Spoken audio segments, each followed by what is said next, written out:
Hey everyone, I'm Alexis the Ego Queen, and welcome back to Queen's Court.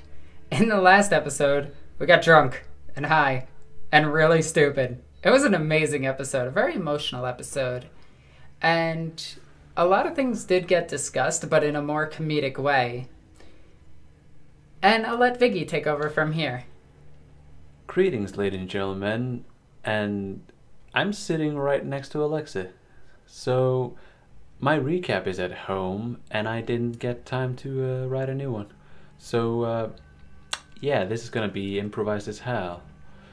So, when we last left our heroes, entering the town of Afterlife, a few of the Warband are hit by the strange miasma that permeates the town. Also, if I'm delaying a bit and sounding a bit Captain Kirk-ish, because I can hear myself echo. I should probably... Is there a way to fix that? There isn't, unfortunately. No, I could... Hold on. We're doing tech support live, so yeah, this is gonna be a hell of an episode. So can't I just mute you? Yes. So, let's see. No, all I can do is server deafen you. Alright, that's whatever. Don't worry about it. Anyway, let's just get right into the episode. Yeah. Wait. Hello? Now I can't hear myself. Oh, yeah. What the hell? We were bound and gagged. You weren't gagged. Someone else speak, because I need to hear this. I'm here. Okay, perfect. I just turned Alexis all the way down that way. She doesn't echo, or I don't echo. Perfect. Okay. Yeah, there we go. Tech support. I have administered all the sacred unguents and canted all of the machine praise. I do believe the machine spirits have been satisfied. So, as the Warband entered the town of Afterlife, some handled it better than others, seeing how some rebreathers might have been faulty or misapplied. Or me just taking mine off. Yes, in a bit of existential crisis, but that's a different story. As they enter the town and receive proper lodgings from the morbid locals, the Warband sets about faffing around for a bit, not really accomplishing much, but, you know, getting some downtime in between murdering a bunch of cultists and the like, because, you know, you have to do that. Yeah, Alright, that's good enough. I'm kind of stumped when I don't have my recap in front of me. Let's just say that currently the Acolytes are driving towards the Cathedral of Saint Merusaad. There's also a drive-by. There was also a drive-by, oh, yeah. indeed. Yeah, the murder hoboing. Yeah, that was a thing, but... Actually, I'll just... Yeah, that's actually where we left off, too. That is indeed the thing. I do believe I gave a description of the upcoming environment, and I'll just recap that. Towering above the trees on the horizon, the bonework structures of the great ossuary loom before you. Stretching further, you can see these massive edifices to the memory of the Ascalon sector's great and powerful are, to all appearances, made entirely from human bones. The structures depict a variety of styles due to the whims of their creators. Some resemble ecclesiarchy cathedrals, while others seem to be scentless jumbles of bone, the creation of some mad architect. Somewhere amidst the skeletal jungle is the bonework monument marking the tomb of Saint Merusaad, and somewhere beneath it is your destination. So, you are trundling along the cobblebone path that leads toward the tomb of Saint Merusaad. Along the road, you can now see that other roads appear to be merging into yours, leading from different destinations, and the path becomes packed with pilgrim traffic. Let's see. Are they other carriages or are they on foot? They are on foot, mostly. We're gonna need to get through this quickly, but try not to kill them. Indeed. So, you are currently on the outskirts of the Cathedral of Saint Merusaad. Bonework structures are starting to jut up all around you, with various tombs and crypts starting to stretch towards the heavens, stretching further the farther you go in. Let's see. What am I missing? Thalia, are you okay? I think I'll be alright.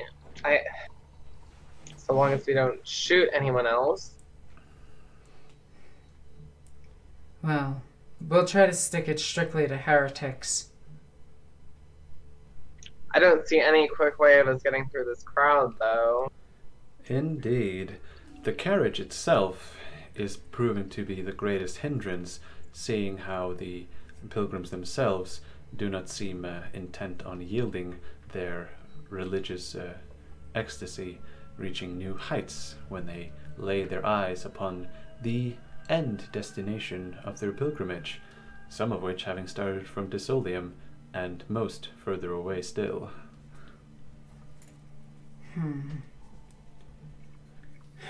Alright. I got an idea. Ah! I'm gonna drop stuff. Ren, are you okay? No. So, I have an idea. I'm gonna open the door to the carriage while it's still moving. Right. And climb to the top of it. Right. Oh yeah, please let the enemy know that we're coming and ready for them. We need to get through these pilgrims, Tarvok.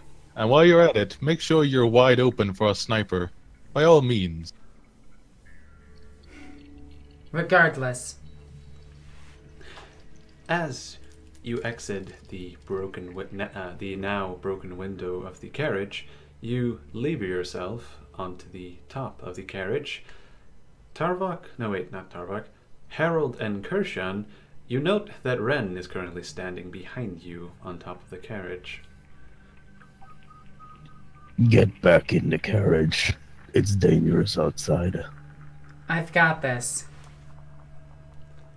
You just did general awareness test. Yeah, I want to roll one too. And a Sinisians, because yes. Let's see. Let me just open up Ren's character sheet, because I'm going to have to be doing her rolls for the day. Let's see. General Sinisians test. And let's see. Oh yeah, I should probably just switch it over to this. There we go. Okay, Let's and then see. I do want to do an awareness as well. Indeed. Actually, Tarvok, I need you to roll an awareness for me too, specifically. Sigma. Yeah, indeed. There's no bonuses to it, so... I ain't got it. No. Actually, do I want to reroll? No. Awareness? Yeah, roll an awareness for me. I'm gonna reroll. Oh damn it! Nope.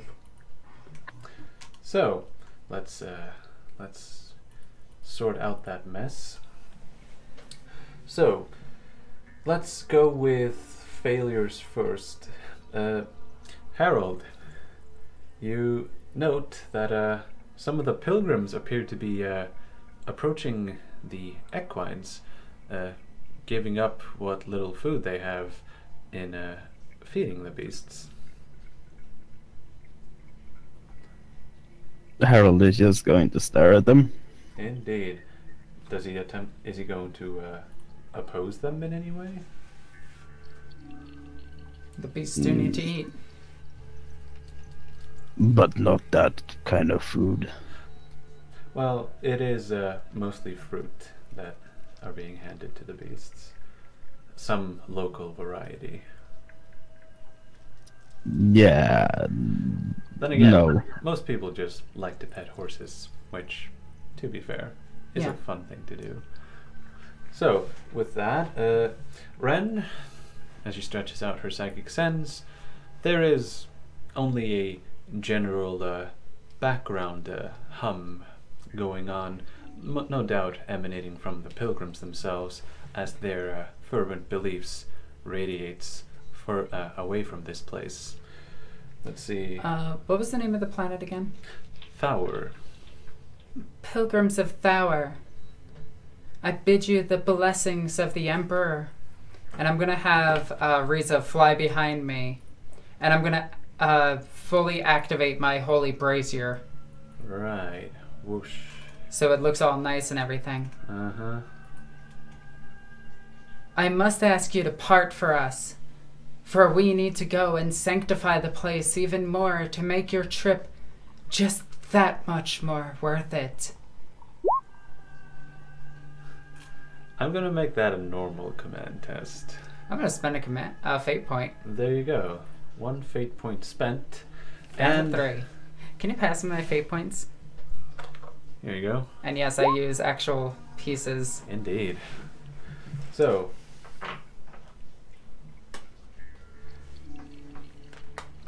Okay. Knight, what do you mean by subtly flying? He's talking about a sniper shot. Right. Anyway. So, let's see. There was more stuff to... Yeah. Kershan. You see a parallel path. It is mostly hidden by the underbrush, but it appears to lead to...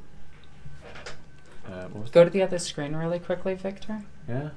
Bring that up. Scroll all the way down on the wheel. Oh, right. It wasn't... There we go. There we go. Okay, it should keep up now. Yep. Pardon, everyone. We are dealing with a most unusual setup for this, so this episode will be a bit wonky. Alright, here we go. And I'll just put that... No! Shit! You weren't supposed to minimize it. God, this is just the worst. Also, why don't you just have this thing up all the time? Just go to the other page. No, I mean... Without minimizing. Lock the taskbar. Oh yeah, just go for it. Thank you. Here we go. Also, it doesn't lock. Oh yeah, by the way, if anyone wants to use the GM messages, just keep in mind that Alexis can see those as well, because I can't hide the big screen that I'm using. I'm just hiding everything else. Right. So, Kershan, you see a parallel road. Oh, look at that. Now you're just being mean. So, Kershan, you see a parallel road moving to this moving to the side areas of the cathedral itself, though you see no God damn it, Pri. Though you see that it appears to be completely untraveled for now. And for finally for Tarvok, okay, it is pouring with rain outside, just mentioning. Okay, this is I'm gonna be really distracted this episode. There's no way around it, is there? Then again, I am sitting against you, and yeah, I'm just gonna keep going. Get a room. We have a room. Several. Anyway. In fact. Right. I should.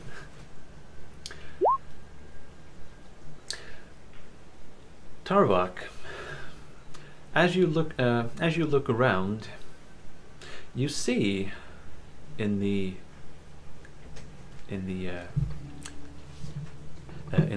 the trunks of trees and next to tombstones, you see what appeared to be writhing shadows.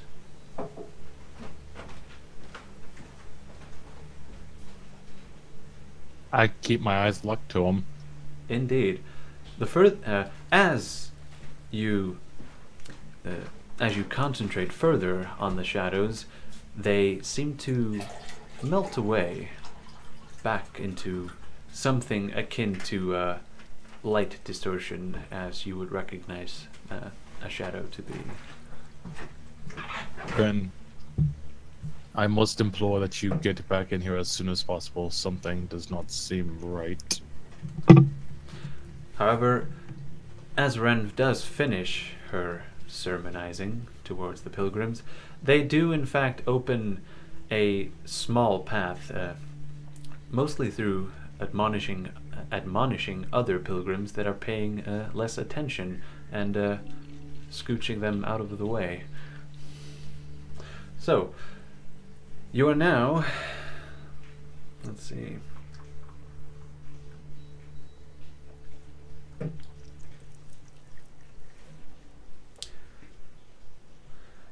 yeah, so currently you are at the Cathedral of Saint Merusaad.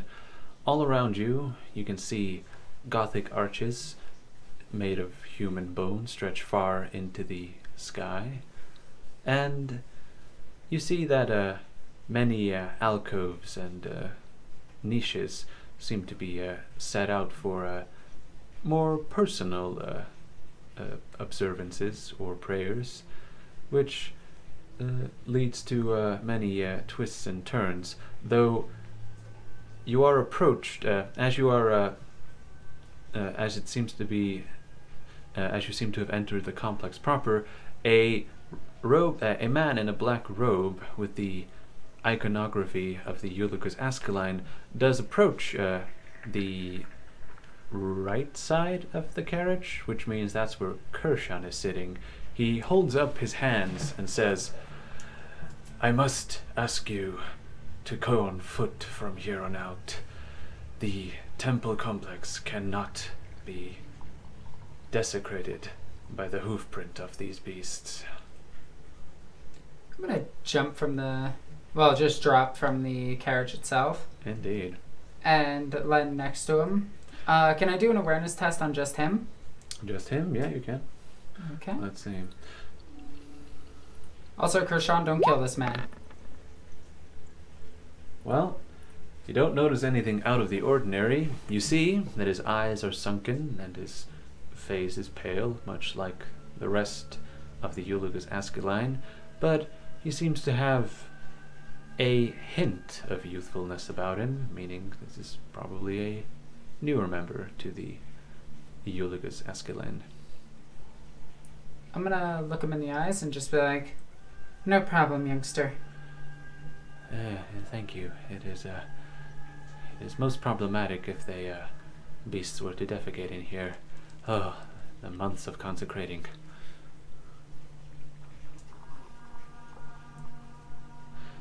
So, are you going to find a parking spot for these things?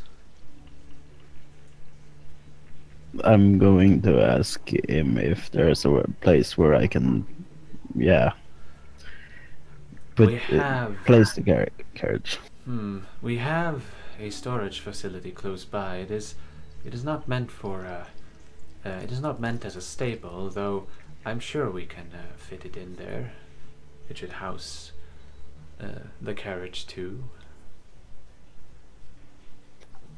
Good. Indeed. You actually missed the stable by a few hundred meters the other way, but I will take it off your hands. It appears to be local enough. Yes. Is anyone gonna pay the valet? No. Fair He's enough. probably a wage worker anyways. Well, probably. He probably has his bone. I'm chips just gonna somewhere. put my hand on his shoulder and just say, "May the Emperor be with you." And with you too, as he gives the half sign of the Aquila, as he is busy in his other hand with reining in the equines. Before he leaves, Harold is going to walk to the back of the carriage and just look at everybody in the team before opening the trunk, like the back end of it. Indeed. Now, theoretically, you could grab the trunk. It is not bolted onto the carriage itself. Because if you want to like try and keep it a bit subtle than it otherwise could be, because dragging out a military grade weapon in a place like this We'll, yeah, I'm gonna have to drop your salty by like D10 or something. No. First of all, Harold is looking at the gun, seeing if it has been scratched. Roll for me a scrutiny test. Against your perception. Okay. As you search over the gun, a rudimentary inspection reveals that it appears to be in the same condition as you left it, the road itself not being that bumpy. Then Harold is going to close the box and pick it up and Indeed. carry it away. Yes, it will take 2 hands to carry. It is quite the thing. Yeah. But I guess I'll get out of the carriage as well since we're parked. indeed.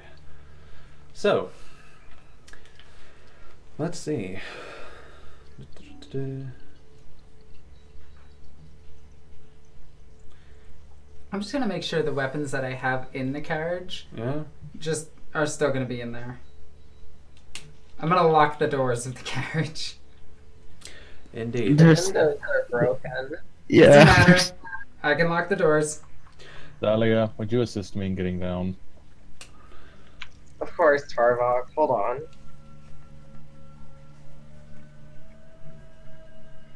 I'm gonna say that in character to Rosalina too when I see her like locking the door. Like, Brent, the windows are broken. It's just a preemptive measure, nothing more. Don't worry, common sense isn't common in regards to Miss Lockwood. Indeed. So, as you enter the complex, you see that the crowds of pilgrims seem to have gone from just heavy to absolutely massive, with the tide of pilgrims carrying you around more than actually allowing you for any freedom of movement. And let's see. As you move along with the tide, you can tell that the structure itself centers on the tomb itself. Within this most holy place, the bodily remains of the saint rest under a thick casing of purified Tisolium glass, atop a bier made from the bones of a dozen Ascalian preachers. The burial chamber, as well as the rest of the shrine, is lit by hundreds of candles made from wax mixed with the rendered fat of the same individuals whose bones make up the structure. Facing the entrance to the room is a depiction of the Holy Aquila, consisting of engraved bones plated in gold. The monument towers above the surrounding plaza, which is tiled with thousands of human skulls, their empty sockets gazing upward to the pulpit cresting the shrine. It is from here that the ranking members of the Eulogus Ascaline, and sometimes off-world preachers, present their sermons to the assembled crowd. Currently, a choir of Eulogus Ascaline chant a plain-song hymn, loud hailers amplifying their words of veneration so that it may be heard across the plaza and echo throughout the great ossuary. There are many within and around the monument to police the crowds and oversee the worship. No fewer than 300 Vestals and other members of the Eulogus grieve for the saint, and an additional 100 Ossuarian custodians and 200 mournful guard. Approximately half... Let's see, no, that shit. Approximately... Let's see... Actually, no, I can't say that. Shit. Riza, begin recording. Indeed. The plain song hymn that a choir is currently singing? Mm-hmm. Indeed. So, how are you going to, Wait. When did I say carrying Harold? You didn't. I Harold's being a butt. Pre? What did I say? That the crowd was basically carrying us forward. Oh, well, my bad. Like, carrying you along, which is kind of like think crowd surfing, but no, not crowd surfing. That's absolutely not what I was going for. Nope, that's what you said. Ah, no. We're crowd surfing. Think about so it's really hard to like think of a river of people, and you're being carried along by a river of people. Ah. Yeah. Viggy, Yeah. can I roll a Psyniscience to see if I can detect any abnormalities regarding those shadows Yeah. from earlier? Sure. Now, anyone can roll Psyniscience, it's just that they have a really bad chance of making it. Indeed. Yeah. As you look around, you sense that the shadows don't appear to reside in this place, at least. As you check corners and niches, they seem to be wonderfully Euclidean in nature. Vicky. Hmm? Awareness test to see if we're being followed. Well, that would be -20, and the auspex will be useless in that case. Would it?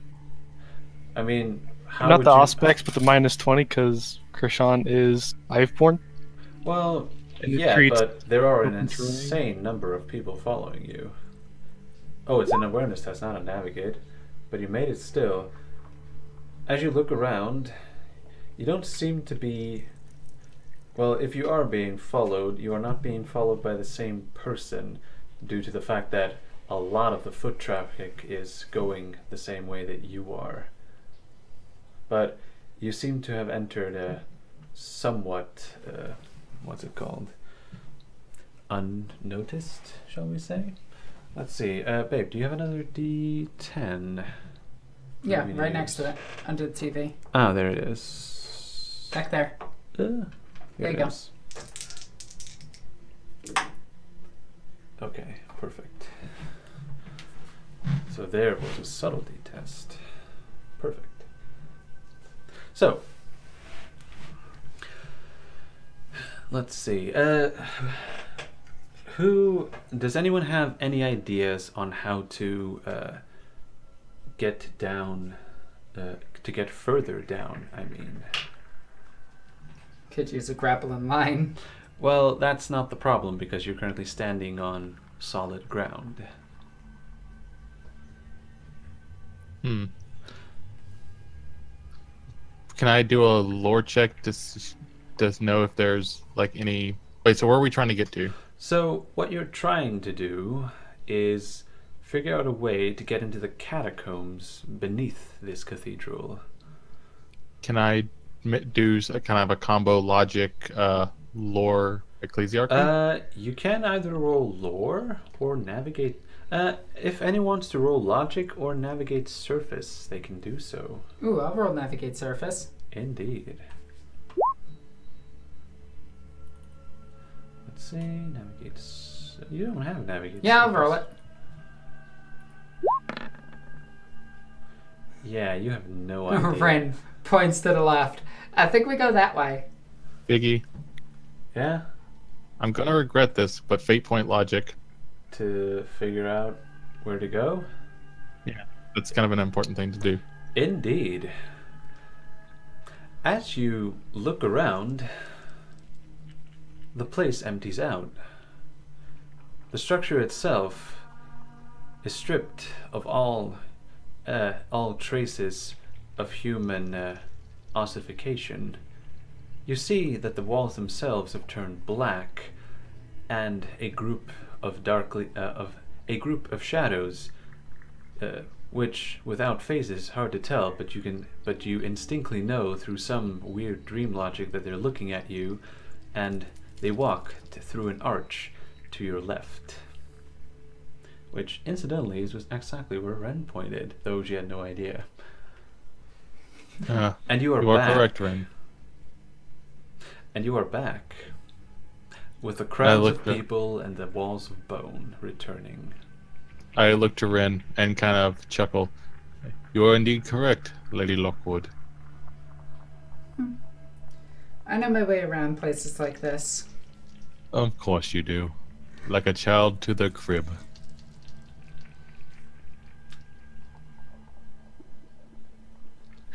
Well, let us not waste time. There are missions to be accomplished and goals to be set. Indeed. As you break away... Oh, excuse me.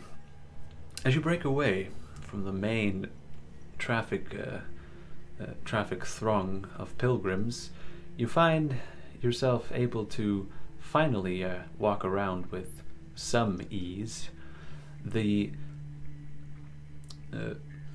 As you walk through the arch on the left, you find yourself in what appears to be a side chapel.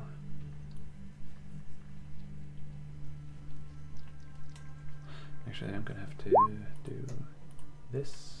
And That's pretty spooky. yeah. Let's see, and then wait, I thought I locked the taskbar. I did. It doesn't lock. Boo. Right, Yep. and then I have to follow. Here we go. So, Oh, wow, this place is beautiful. as you enter the side chapel, you find that it is mostly devoid of pilgrims. The dead seem to make up the numbers of this flock, and as you look further down the main aisle, you can see that on your right is a podium with a member of the Eulogus Askeline, someone who appears to be a higher ranking member, as he is in a low toned sermonizing to this unmoving flock. Must be last rites. Knight, are you getting a sense of deja vu here? I'm not liking this at all. No? Well, But yes, I am. he. As you move further, you can, the preacher comes into earshot, and you can hear him droning on, going, and why should we we take before we heed do of the that. living when the dead have already accomplished so much? I want to make sure Risa is recording. Risa has been recording since you told her to start recording. Okay, and good. She hasn't stopped. And as you is anyone moving anywhere? Can I reach Alright. out with Sinisians? You can. What was that, Knight? Oh, I'm saying I'm staying kind of behind, in the middle, just between the whoever's holding the flank and the front. Indeed. Can I pass a test, please? No. I'm gonna cast Warp Perception. Warp perception? Oh no. Mope, stop. Whatever you do, just don't. Do it. Do it. This is gonna be bad. Well, Oh, nothing happens. nothing at Reroll it. all. No, I think I'm okay. Yeah. That 100. Mm-hmm. I will try Fanasians though. Alright, go ahead.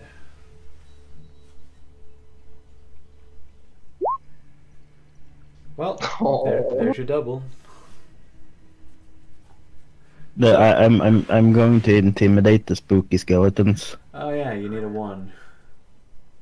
Do I get any plus or minus? Need a 1. You don't have a chain hammer, do you? No. No, so no pluses. Are the skeletons all clean, or like, are some decaying? I guess we'd be able to smell it if there were some decaying. Indeed, these skeletons appear to be, well, clean is a strong word, but they have been washed clean of their skin, muscle, and sinew. Most of them have some form of ritual garb wrapped around their joints to keep them from moving too much, and with purity seals and prayer sheets attached How old to are they? various bits. How old are they? Everything from freshly dead to ancient. Okay. Though it is a bit tough to tell with bone decay. Biggie. Hmm? I'm just gonna try to be sneaky, like around the edges. Right. So you're going to be hiding in the pews. Yeah. Right. So, Vicky, can I roll just real quick? Can I roll like Scholastic Lore, something? Ecclesiarchy, Ministorum? Yes, Ministorum, to like just to get an idea of what he's actually doing. Well, go ahead. It is either it's either Ministorum or Ascalon Sector. Actually, you have Scholastic Lore Tower. You might as well roll that. In fact, yeah, you could. All you have to do is just roll a lore test. Well done. So, as you look around, you see that this is merely an obvious extension of the aspect of Tharian worship, as they put so much faith in those that have already passed away. The difference being is that when you read some of the scriptures written on these undead what's a good word for a church attendant? I'm blanking. For a church, what? Church attendant. Like someone who tends church. What's a good word for that? Worshipper. Sheeple. Parish member? Dumbass. Parish member? Oh yeah, parish member. That sounds good. Parishioner. There we go. Thank you, Mope. As you look at these morbid parishioners, you see that their purity seals and prayer scriptures appear to denote their great work during their life, and some of them appear to be highly influential people when they were in life. They seem to be getting a better treatment than most of the people who end up as either currency or masonry.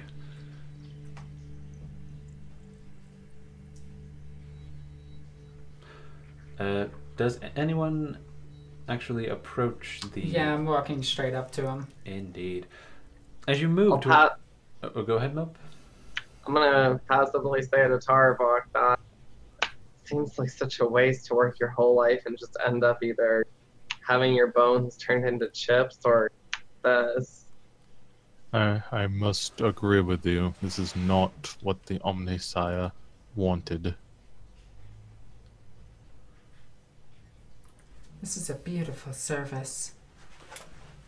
As you approach the preacher on the podium, he lowers his hands down and looks down on you, and literally and figuratively, and asks if you could so kindly return to the main hall.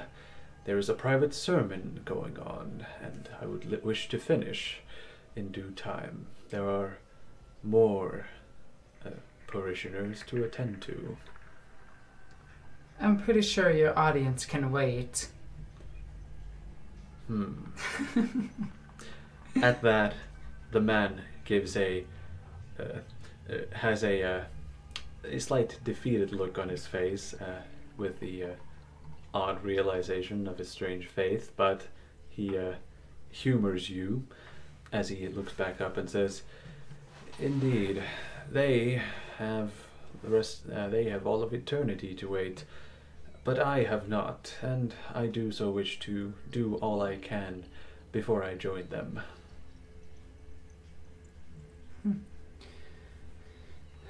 Only in death does duty end. Indeed, though my duty is to those who are dead. So truly, who serves who in this occasion? Well, let's talk theoretical then. For the Lockwood... Theological then? Theological. Thank you. Sorry. My family, we believe even in death we serve. our bodies given up to any type of magos that is willing to turn us into servitor or servo skull. And when do you believe that the members of your house deserve to be laid to rest?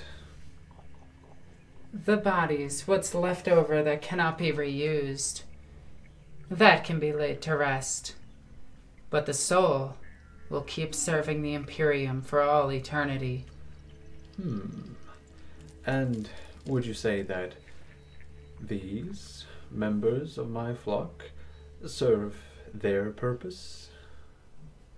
They have served a great purpose. All of them look to be nobility of some sort. Influential members of various planets, indeed. Not just the nobles, the accomplished and the lauded heroes of Ascalon. And this is quite astounding. I'm assuming you have all of their stories and everything, and you can tell me about each and every single one of them.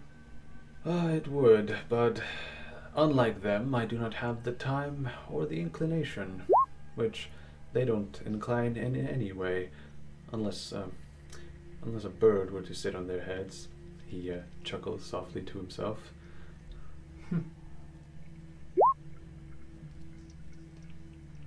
I'm gonna look to Tarvok and sign to him information. What should I ask? Just really quickly, and I'm hiding my hand behind Riza. Indeed. Night. Hello? Night. Can anyone? Okay, Pri is there. I'm here. I'm here. Is Night dropped? I don't know. He's been silent for a while. Did he say be right back? Don't think so. No. Oh, No, I said he it. did now. Well, shit. That's awful. Well, how did you, if you don't mind me asking, how did you get into this line of service? As you can see, I'm a young preacher myself. I was born here. I have known this my entire life.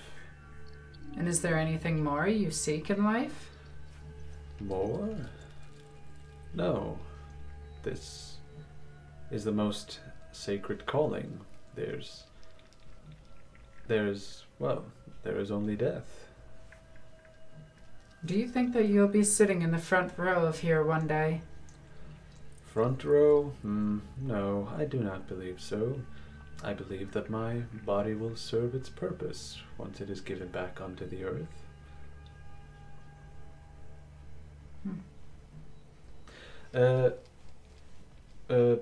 Anders and Harold, roll for me and navigate surface to try and spot some exits out of this place.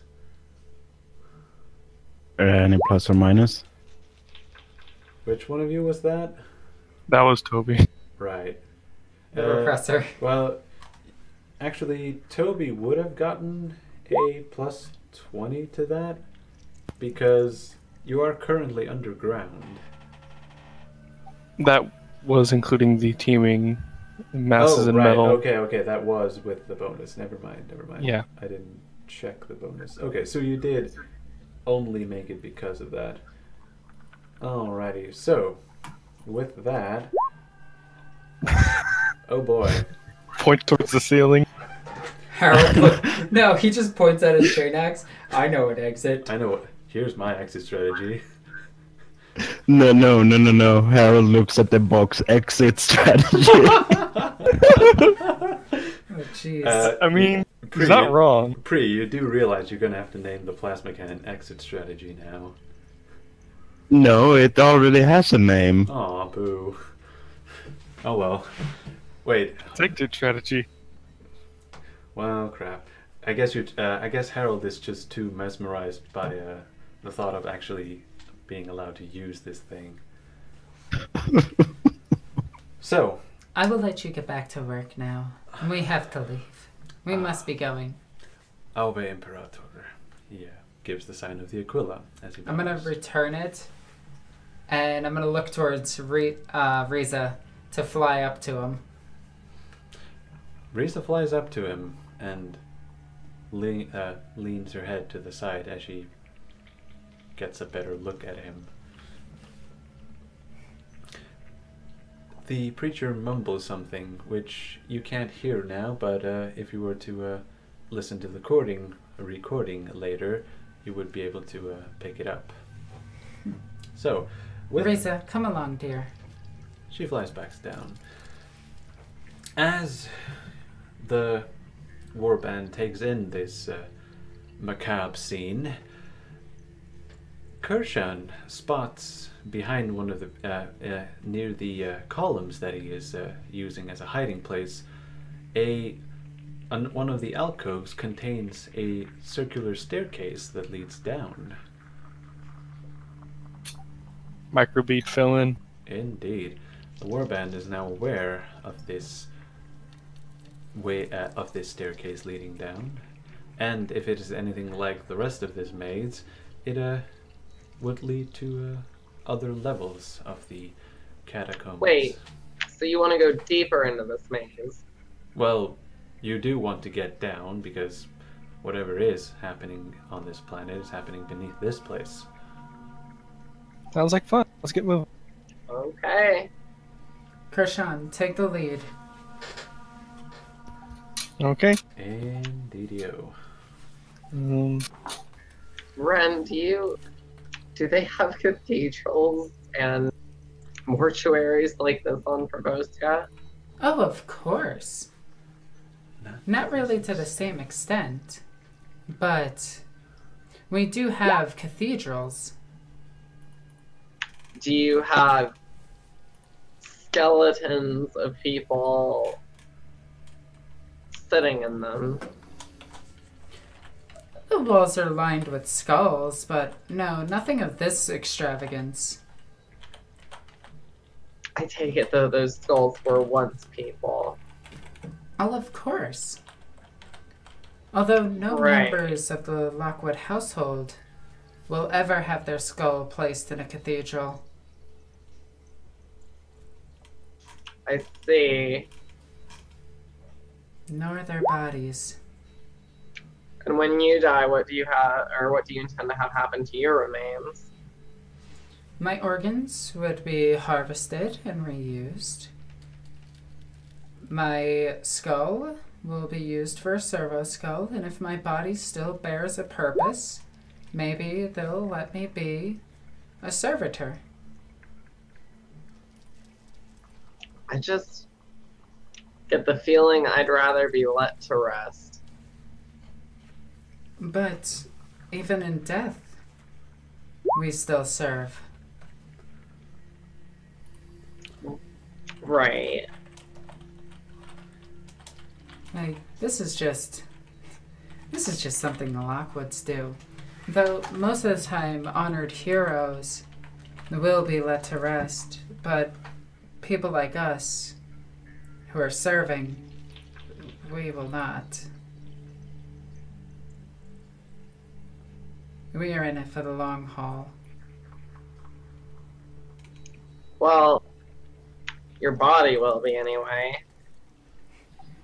Or your skeleton. Question: does Harold hear this conversation about churches and things? Does anyone mind him hearing this Yeah, conversation? you can listen. Yeah, well... I wouldn't have hid it from you. Harold is just going to first listen to what you're talking about, and then he's going to say, "On my planet, we burn the dead, and we worship on the battlefield."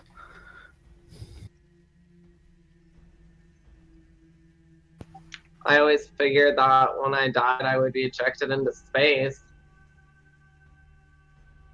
Why would you want to go into space? It was just typical. I guess it's not that much different than being buried. Although I guess being burned isn't too bad either. Being burned means we can return to the sands of Rax. You have an interesting final ritual.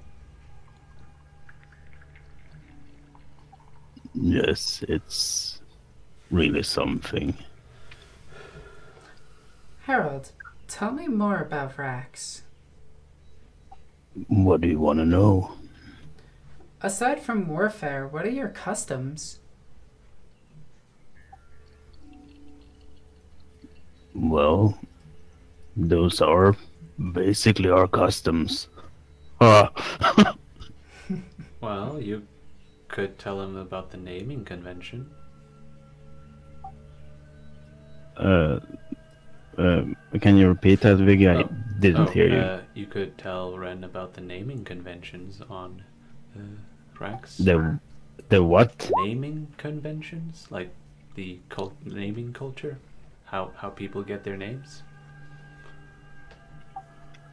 I can't remember. God damn it. You, Alright. you wrote about this like twice, I think.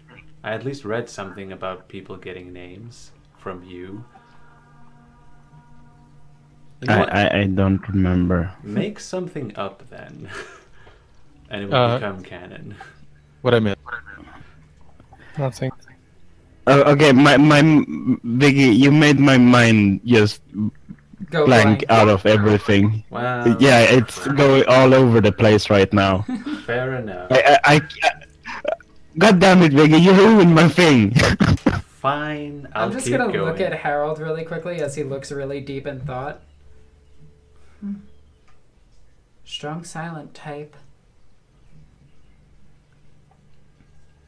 So, as you descend further down into the catacombs, you arrive into what appears to be a, I don't actually know what this is called, but think like underground sections with a whole bunch of arches delineating them. Undercroft is the word you're looking for. Undercroft. Thank you, Toby. I didn't remember what that name was. As you descend, you arrive into what appears to be an undercroft of some type, with many different passages leading into different directions. And night. I need you to roll another awareness. Indeed. And I'll even give you a +10 on this. They breed quickly down in the dark. God damn it. Darn it! Indeed. Pass none. Anyone of else the hear an pass. angry spoon? Probably not. But you at least have awareness, and that's something. And he can't be angry at that. Oh, is my brazier Yeah. is lighting us up? It is lighting you up, but it is keeping the shadows away, meaning you're not getting minuses. Okay. Yeah. So, as you head further, as you look around, Knight, once again, you see the shadows moving around, and they all appear to be congregating around a certain exit away from this place, heading You into are- another passage. You are really making me want to cast Warp Perception again. Am I? I think I'm gonna do it. Oh boy. Here we go again. I'm gonna cast Omniscience also. Fair enough. Do you have, what's it called? You don't have, That was suggestion, but I still failed. yeah, you still failed. Let's see. No double though. Oh yeah, it's called Warp Sense. You don't have that. I should have Warp Sense. Let's see. In advancements? Ooh, and what the hell? I'll try Synesiums too. Nope, Oh, I guess I don't. nope.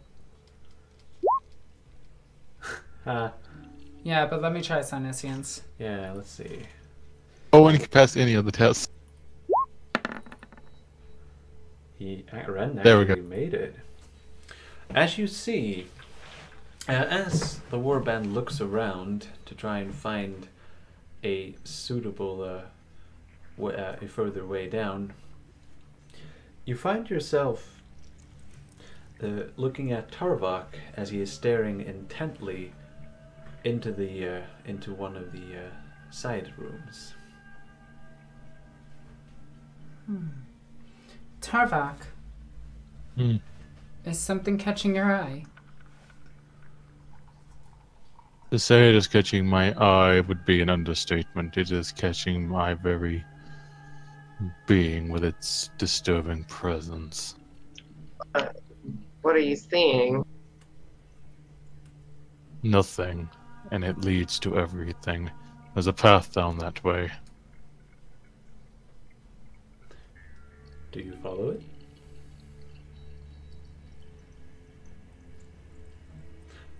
Do I sense anything down that path?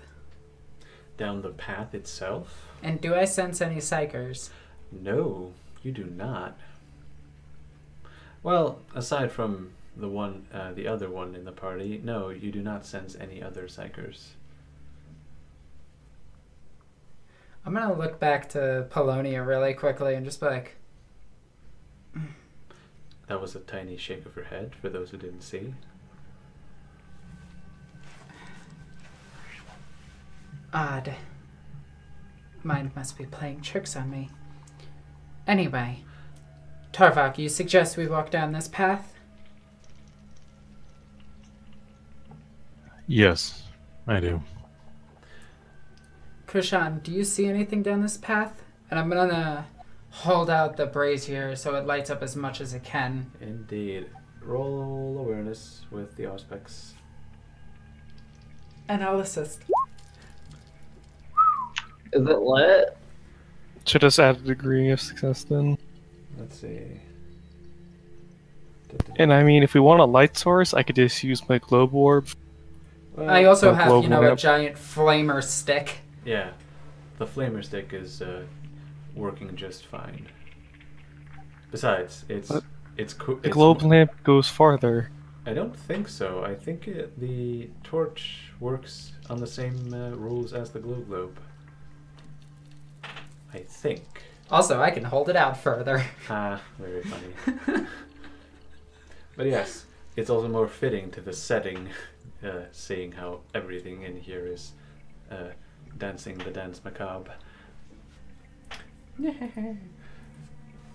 So, as you hold out the aspects, Kurjan, you find that there are that the walls themselves appear to be made out of two separate materials. They are the reading on the aspect shows that the outer layer appears to be actually, let's word it like this: the inner layer appears to be denser than the outer, and it's showing up with some strange ghost readings as you scan it intently.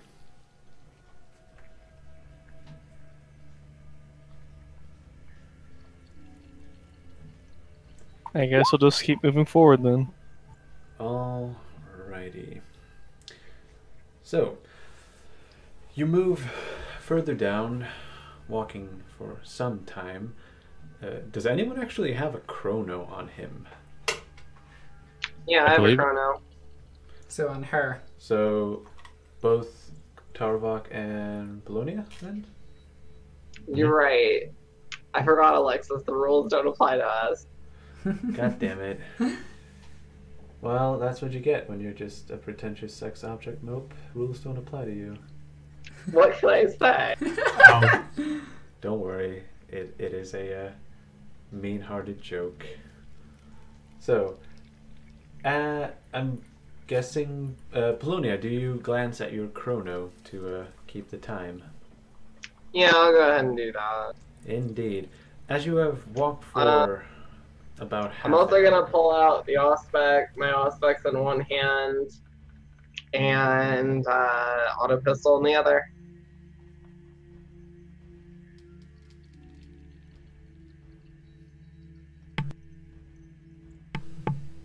What was that, Mo? I'm gonna pull out my auspex in one hand, and then I'm gonna have my auto pistol in the other as we keep going. Perfect. I'm also gonna Wait, is take that- out the power sword at seeing the party like start to arm up. Yeah. And I'm gonna activate it. Quick question. Wait, I thought, wasn't there only like 2 auspexes in the party, or is it 3? I believe it's 3. Kershaw has one, I have one, Tarvok has one. Oh yeah, didn't you start with one, Mope? Yes. Ah, yeah, that's right. That's right. All right. I got one. Yeah. The Oath Captain. Oh, What yeah. good doctor would I be if I didn't have a tricorder? Tricorder? I don't know what that It's a is. Star Trek reference. Fucking You know, I feel like a nerd. You nerd. Well, never mind. After roughly 30 minutes of wandering through this bone rot maze with it feels as though you're walking on the inside of a hollowed out femur. Quick question. We've been wandering for roughly an hour, right? Are you wondering about your toughness? No, my brazier can only stay active for 2 hours. Oh, no. That's the Brazier of Saint Roberto. I think that the... What's it called? The Holy Brazier. It just works... Oh, that's lame. Indefinitely, I think. Also, I Because was worrying about my toughness, but we got it back. Yeah, you have it back by now. You got it back when you were drugged out in Afterlife. I'm going to say that for purposes of rules, the brazier doesn't run out because it just keeps... You keep filling it up with flamer fuel, and yeah. So I'm just going to take a second to pop a flamer cell into it and just inject a little bit of it into it. Yeah, it doesn't need much. It can burn pretty slowly. Promethium is great. It's a like clean that. burn. Yeah, it is. Promethium is great. Buy it. Drill for Promethium, kids. So, I do not like it here. I hate these cramped environments. They bring back unpleasant memories. Isn't this what the Catacombs of Mars looks like, except a lot more mechanical? and less bone. In more ways than one. Babe, can you go grab me one water? Is it water? No. Is it iced tea? It's just regular iced tea. Try it. Yep, too sweet. God damn it. Tarvok looks at Ren with a puzzled expression, with both impressed surprise and curiosity. How would you know about the Catacombs of Mars? I didn't think they taught that in your training. Just mention. Just mention. Oh. It's been mentioned throughout all of the Scalabrigenium. We would go for drills in case we'd have to invade a forge world. One that's held in the enemy's hands, of course. So, I don't know the inner workings of it, but I do know how to navigate through them. Well then, color me impressed. As you continue to walk, you arrive in a room that opens up and gives you a little more space to breathe. However, the room itself is roughly 12 feet by 12 feet, let's just call it that. It appears to be a storage, it appears to be a reliquary of some kind with various artifacts laid about on the shelves. However, the most intriguing aspect of this room is that at the end of it is a door, and in front of this door stands a man. He is roughly 6 feet tall, with a bulky build, and he appears, you can see, all of you, because all of you have the experience of this, he appears to be wearing the uniform, helmet, and oath cog of the Dissolium Involute Cadre, though the only weapon that appears to have in his hand is a shield of some type. So, Biggie, real quick. I'm going to use a special use for commerce evaluate. No, never mind. I was going to see if any of their relics looked expensive. If the what now? Any of their relics looked expensive. Well, to you, they just look like a bunch of clay urns and other stuff like that. And knowing this place, there's probably just more bones in them, which outside of this place doesn't have much value. And I doubt that anyone is willing to what's it called, launder bone relics for you on this place, seeing how it is absolute heresy. Yeah, that would kind of make us do exactly what that guy accused us of when we landed. Yeah. That's Xenos artifact smuggling, not bone smuggling. There's a Krishan. difference. Desecration aside, Krishan, can you sneak in there and get closer to what may be an enemy? You can see him. He is fairly close, though he has not responded to you yet. Oh, just And I imagine He's like he just he's sees like us. 12 feet away from you. As you stare, as you look at him, you can tell that his eyes have not moved since you entered the place, though his head has betrayed the faintest movements. Viggy. Hmm? I want to roll awareness to see if he has any communication devices on him, like a microbead or stuff like that. Indeed. Roll to look. I also want to roll awareness based on the backgrounds and everything. Based on the backgrounds? Like what's in the background, if we're actually surrounded or if this is an open area, what do we got? Well, shit. So, as you look upon this man, you can see that his face bears a remarkable amount of weathering on it, as if he has to bear the elements for an incredible amount of time, with wrinkles and it's called liver spots. There we go. With wrinkles and liver spots all over it. His hair seems only have started recently to gray, with a tiny bit of the fringe showing from beneath his helmet. Ren, around you, you note that. Well, what do you mean when you say surrounded? You are in an enclosed Surroundings. room. Surroundings. It is, well, more bone mostly, but there are various reliquaries, no doubt containing. Go away. What? Sorry, pop up. Alexis' computer is being derpy. Sorry about Indeed. that. It is No, I'm sorry. quite. Is there only distracting. one person in the room? There appears to be only one person in this room, and so far he has not reacted. He has not reacted very much to your presence. Alright. I'm gonna look Biggie. at Krishan real quick. Yes. Krishan, one person in the room, only one other exit, I'm assuming. Nothing but bone fragments in here. What does this guy look like? Like, we can all see him, he's in Velut Yeah. Cadre. No, I'm asking for specifics of what you were checking.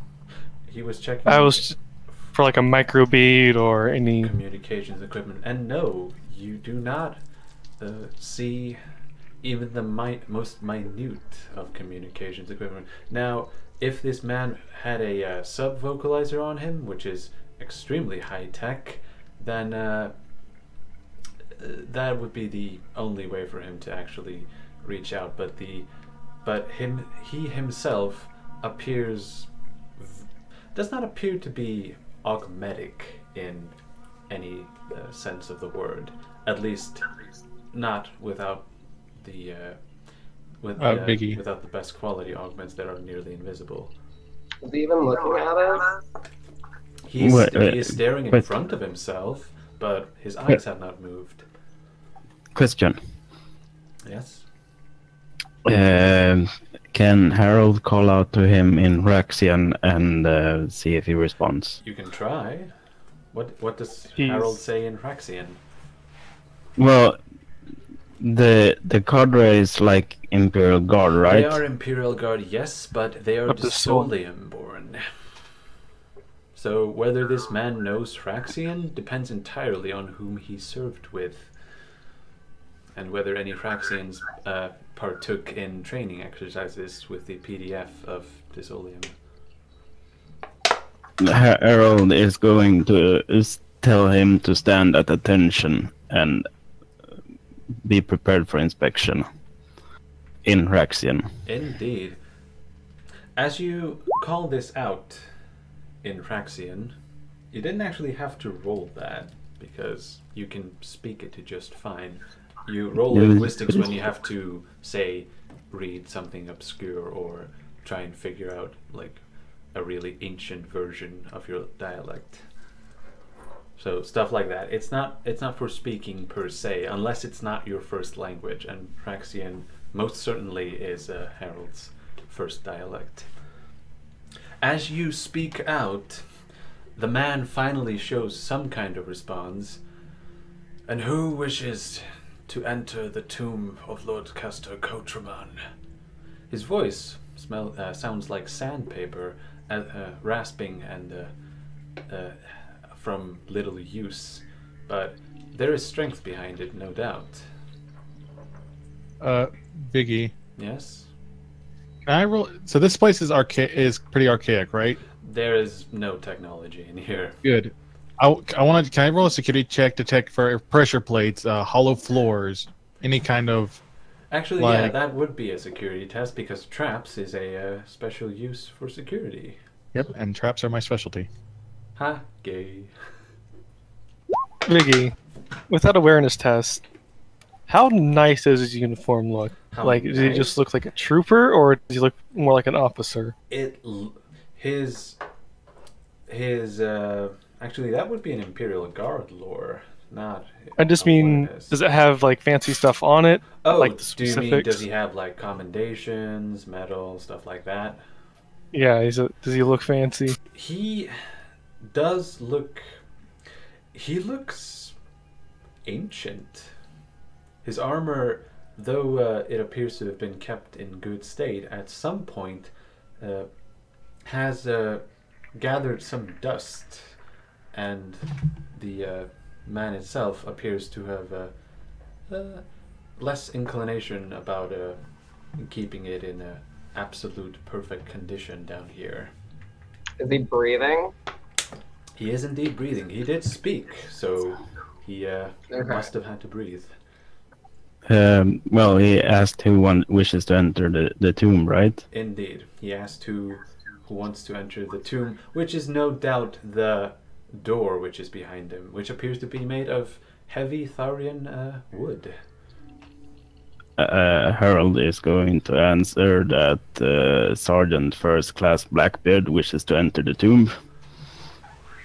Then, Sergeant, send forth your champion, and we will see if they are worthy to enter.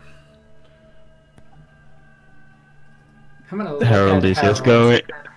Harold is just going to take one step forward. Carbuck gets flashbacks to that guy when he turned that arena into a blood pit. Yeah. You weren't there.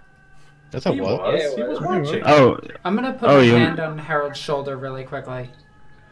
Harold, remember to use your head. Harold is going to look at you like, what? I'm going to headbutt him? Yeah, that's a pretty standard pre-response. Actually, yeah, the other time Harold turned the arena into a blood pit, because there's so many of those. So, to answer your security test, which I didn't actually manage earlier night, as you look around, you see that the only bit of trapping or trap or security around here appears to be the ancient and ornate brass door lock on the door behind this strange tomb guardian. Alright, venture forth into Nehekara. Ha ha ha, very funny. But yeah, so you took a step forth. The tomb guardian raises his shield and gives you a slight bow as he then sets up in what appears to be a combat stance, his legs spread apart, his shield held in one hand. Harold is going to put the box down on the floor and then bow his head and raise his fists. Indeed. Not the chain axe? No, he's going to fist him. Oh, damn. Well, in that case, time. Pri, I need you to roll initiative for me. I'm actually... Polonia, be ready to heal him in case the worst is to happen. Tarvok, get a gun ready, but don't let it be seen. Oh, crap. I don't actually... I just hold up my hands and, you know, send a very minute spark. Crap, I forgot to give this guy a token, but it doesn't actually matter. I'm gonna nod to Rosalina, and then I'm gonna put the auto pistol away and pull out a med kit and get ready. I whisper to Rosalina, this wouldn't be the first time I cheated during a duel. And I'm just gonna nod as well. Well, he rolled a 2. Actually, there we go. That's a shame he doesn't have a picture. But, so, with that, Pri, you are standing, I think, like... Yeah, I think you're in charging distance. Methinks. Maybe, but yeah. Charge, killing strike, everything like that with my fists. Right. So, as you do that, this guy has a special ability, and Alexis can confirm this, called Implacable Defense. The Tomb Guardian removes 1 degree of success from attacks made against him in melee. No. Does that really come in effect? I used killing strike. Well, I know that doesn't allow him to dodge or parry. It just removes 1 degree of success. That's all it does. Okay. What's your weapon skill, Pri? It's 50. 52. Yeah, 52. So that just means you have 4 degrees of success, I think. Yeah, so that would be instead of 5, you get 4. So what this is pretty much just -1 damage, kinda. Maybe. Well, maybe, because degrees of success don't actually reflect unless you swap them out. So that's the difference. So roll for me damage because you hit him. Oh snap! Gets a crit. A headshot too. No. This is just the first attack because Harold charged. I get to strike him again. Wait, no, you can't Nope. do... Devastating assault requires an all-out attack. Yeah. Wait, you gave yourself a +30. How? I didn't give myself a +30. Yeah, it's... Wait. Did you... Wait, hold on. How did you get a +30? Just real curious. Did you aim? Half aim. Oh, you can't do that if you charge. Okay, then Because charging... subtract 10 then, because then I put charge in as well. Yeah. So it should be +20. Yeah, okay. Just making sure, because charging is a full action. So, as you charge in, you hit him. Let's see. You hit him in the head with that. Pen 0. He only takes, let's see. Yeah, he only takes 9. Only 9 from a punch to the face. Let's see. So he gets. So he is down. Righteous Fury? Question mark? Yeah, D5. Pri? To the head. Let's see. 1. And that's 10 damage. down to 11. Oh, This isn't Deathwatch. 11? Let's see. So, crap, I don't have my book in front of me. I'm gonna have to open this. Here we go, core rulebook. Toby, do you have your, do you have the critical tables up? I guess you don't. I do. Makes a challenging toughness test or suffers one level fatigue. Okay, so let's see. Okay.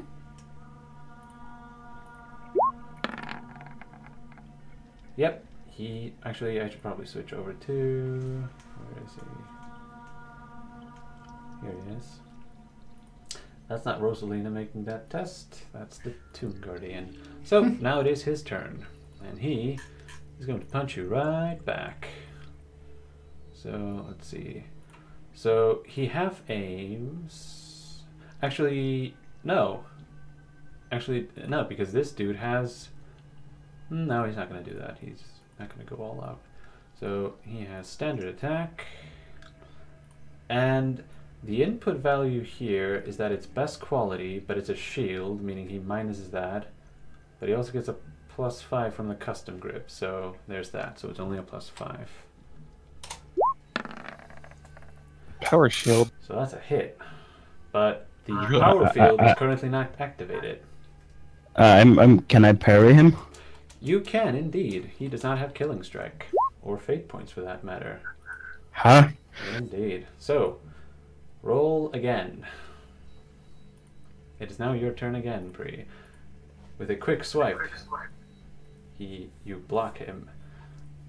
All out attack, so no aim. Indeed. Oh wait, I can aim. An all out attack is not an all out attack is a full action as well. So, yeah. All right, 61. You minus 1 degree of success, so keep that in mind. So that's only 2 degrees against this guy. Did you use your other fate point? No, not this time. Okay, just checking. Can I roll a command test for him? Just be a little cheerleader in the background? I'm gonna say no. This is an honor duel, so that would be cheating. Alright.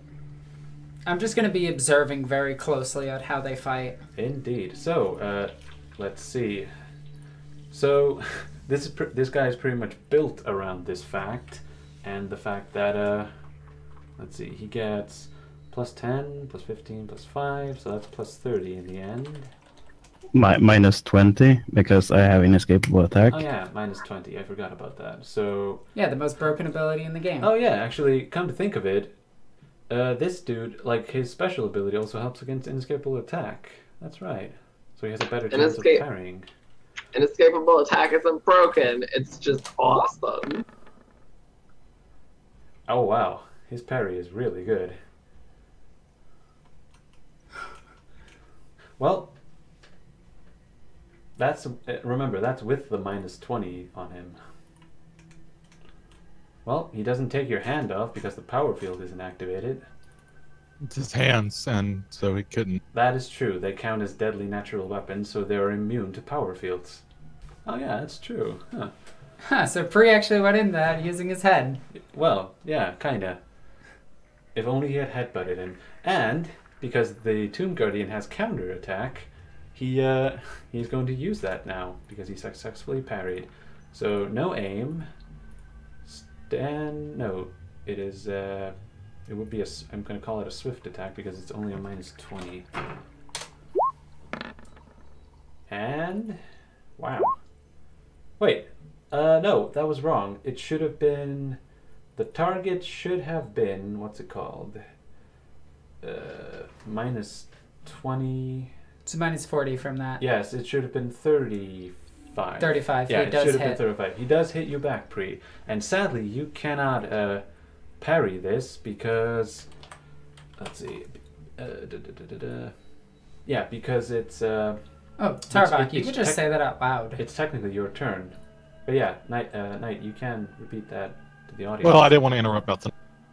Never mind. No, go ahead, say it. Tarbak looks to Rin. I don't get it. Time is not on our side. Why do we wait on ceremony when lives are on the line? This is an honored duel. We must wait.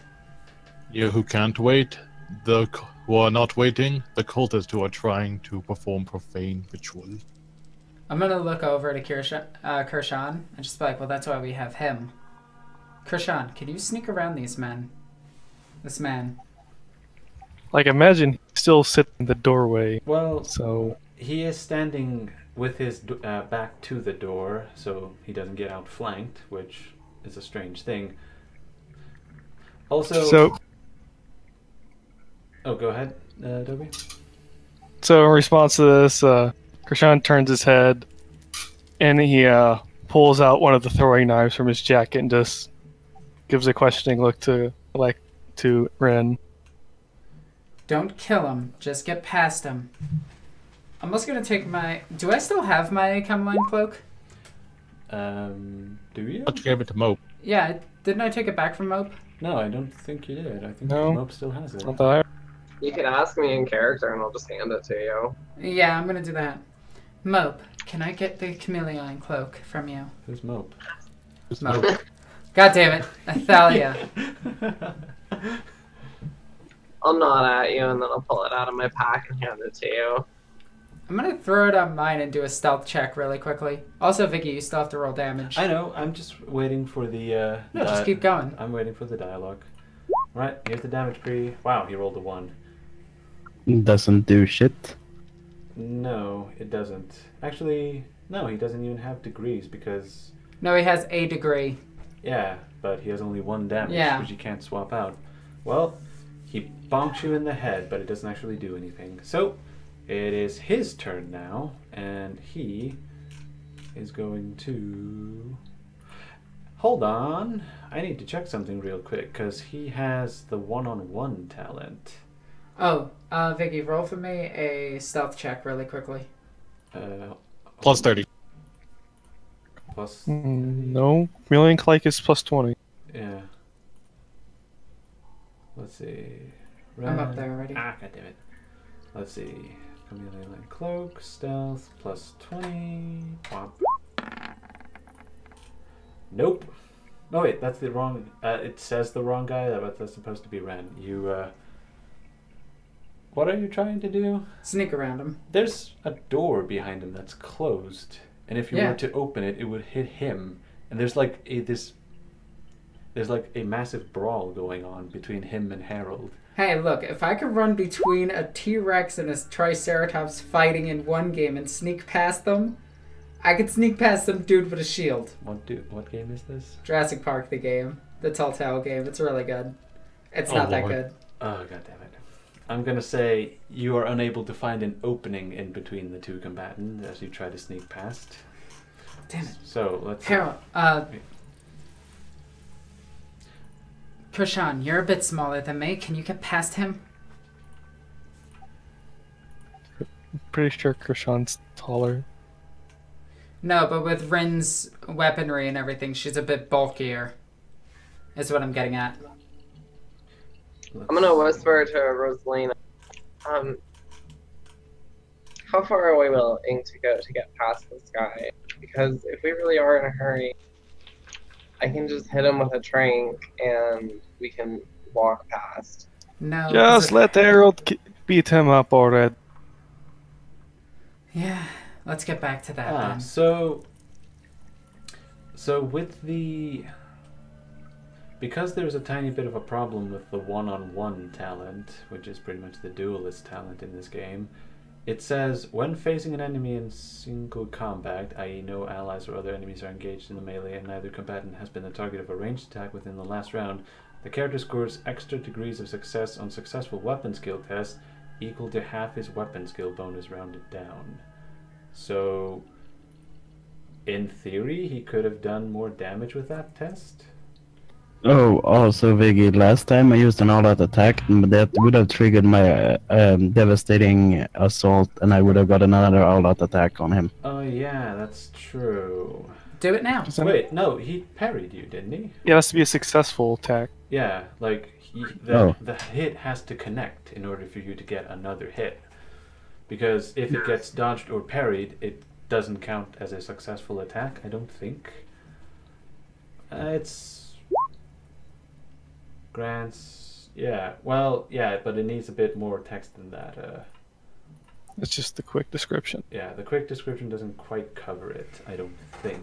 But yeah, I do believe you have to, like, get past and actually do damage, I think. Could you actually double check the Already description on that, Toby? Thank you. So, Harold, grab his shield. Disarm him.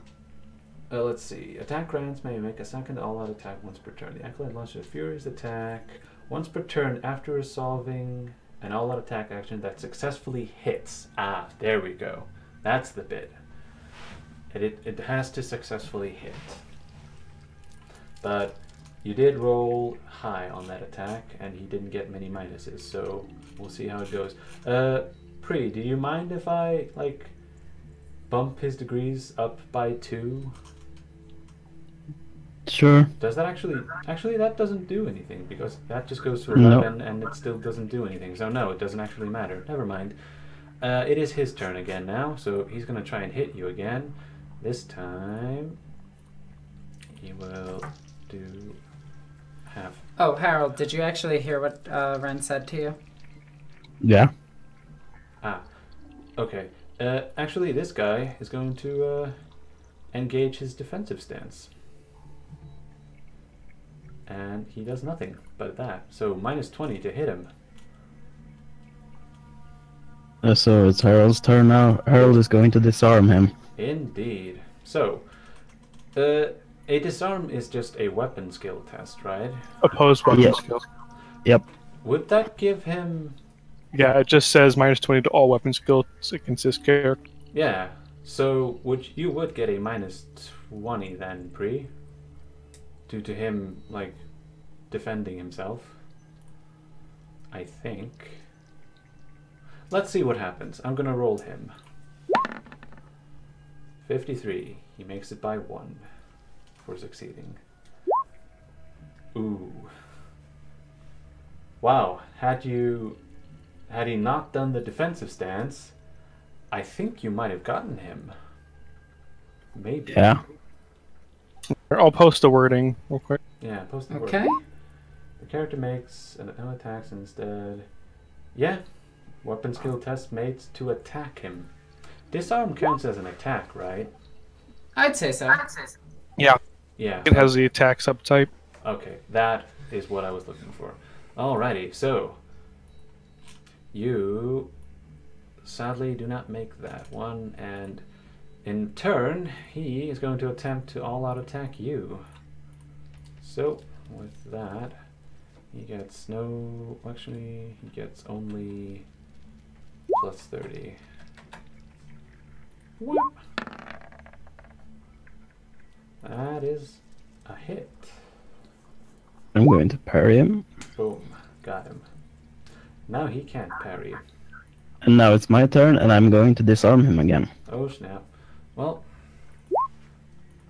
And he rolls his weapon skill. What happens? Ooh! He failed badly. If he has no reaction, why not just... No, he's not reacting. He's just rolling the opposed weapon skill. I mean, I'm saying he has no reaction since he all-outed. He could have just punched him. Well, yeah, he could have. Yeah, but he still has the shield. He used an all-out, he can't react. Yeah, but he still gets the bonuses, the defense from the shield. Now he doesn't. Yeah, the shield is like giving him massive, really a hefty chunk of damage mitigation. Once the shield is gone, we can just open it, like light them up. Well, Harold, where do you throw the shield? he's technically holding it now. Yeah, it's my shield now. Huh. So, it is now his turn, and yeah, he just lost his weapon. He's going to defensive stance again, because he has nothing else. I'm going to all-out attack him. Alrighty, go for it. Are you using the power shield? No, I'm using my fist. Right. To the death, I guess. Yeah, he's gonna have a rough time doing that. Let's see. So he gets a minus 60 on that. Let's see. Mm-hmm. So, and he lost his shield, so he can only parry with his fists, which don't give him any bonuses. So, yeah, that's a minus 60 on his end. I don't think he can actually make this. Only if he rolls a 1.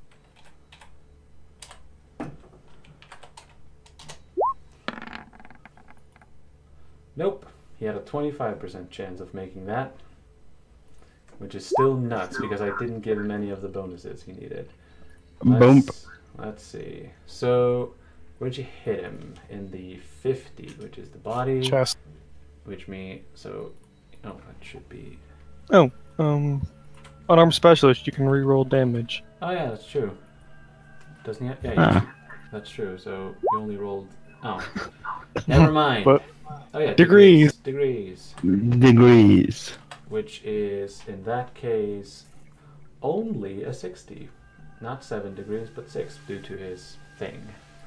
So that turns it up into a 14. No, 13. 13 damage. So 13 damage to the body. He ignores 8 of those. That's -4. So he's down to 7. And here comes the second all-out attack because devastating assault. Yes. Yeah, and he can't So that's a hit. because he doesn't actually have step aside, this guy. I'm going to reroll that Yep, damage. there you go. Oh shit! Oh, didn't. Double clicked. Yeah, double. But yeah, 13. Same amount. Yeah. So. Can I swap degrees? No, you can only do. Actually, I don't think you have enough. No. I mean, No, you don't. don't forget. Wait, don't you also have hammer assault or hammer blow? Oh yeah. Yeah. That makes it Concussive 10. 2. That actually adds pen to your weapon. His strength bonus rounded up, Yeah. So what's your strength bonus, Pre? or half his strength bonus rounded up. Sorry. 4. Okay, so it's 2. So he should have done extra 2 damage on the first hit, and he needs to roll a what's it called? A Concussive toughness. 2. Yeah, so toughness -20. So -20. Wow, we actually made that. Holy shit. And oh, you should have critical damage. What is this? And then there's your other attack, which should do pen 13. So it's 13, pen 2, which is Drops him to 0, I think. It drops into 6, which is Yeah, it's 5. no, it's more because so he goes down to 6. Here. Oh, right. I didn't see that he had pen. Yeah, he has pen. It's just not in there because he does it only happens when he all-out attacks. So why am I having such issues with the math on this thing? So ignore 6 of those, which turns that into a 7. So he's down to -2 critical on his body location. Yes. So -2. I have it open right here. Impact. Body. Prone and fatigue. The powerful. Oh, it's a critic. It's different. A grazing strike against the leg slows the target. No, that's the leg. God damn it. Yeah. That's head. What did I? Here we go. The impact punches the air from the target's body. He suffers 1 level fatigue and is knocked prone. He is now prone. Okay. Let's see. And that is him. So he is going to. Actually, he is going to stay prone and hold up his hand. Does he yield? Does he? Do you demand that he yields? Well, if he's holding up his hand, that's what he's signaling. Indeed, Harold would indeed recognize that this man has yielded the fight. Harold, that's enough. I know. Well done, sir. The man shakily gets back to his feet as he, as you can see him dust himself off, but when he looks back up, you note that his eyes still haven't moved from looking straight at you. And now that Harold is standing closer to him, he can see that this man is blind. He's got blind fighter, doesn't he? He has the blind fighting talent. Yes. Nice. And he also has the blind trait, which means he automatically fails all vision-based tests. I wonder if he knows Lethe. I was just thinking that. Yeah, a dude. Well, this dude only has a shield. Lethe has a sword, so Not anymore. not anymore, but still. He clutches his oath cog. My oath has been satisfied. It is my duty to defend the body of Castor Coachman with my body, and my honor has been upheld. You have indeed proven yourself worthy to enter into his most prestigious presence. Yeah, presence. There we go. So, the man the man puts his hand in front of him where he believes that Harold is, and he appears to be fumbling for his shield. Harold is going to place the shield back in his hand and put a hand on his shoulder and say, "Well fought." He nods his head in a slight gesture and saying, "I think that was one of the greatest fights in recent memory." And I returned. he thanks you for a good fight. Tarvok actually calls out, "You say in recent memory, has anyone passed and tried to get past you within the last while?" No, none that have succeeded. They did not have the fighting acumen of this man. None that succeeded, but how many have tried within this last, say, week or so? A few members of the Eulogus, though all of them were turned away, carrying bruises for their reward. Did you hear anything by perchance as they left, other than their, painful whimperings and calls for their mothers? No, and at this you see the ghost of a smile upon his face, gone as quickly as it appears, as he replies, "No, I do believe they were too busy suckling their wounds in order to mend them." And when did this happen? If you can recall? The foot traffic above has increased.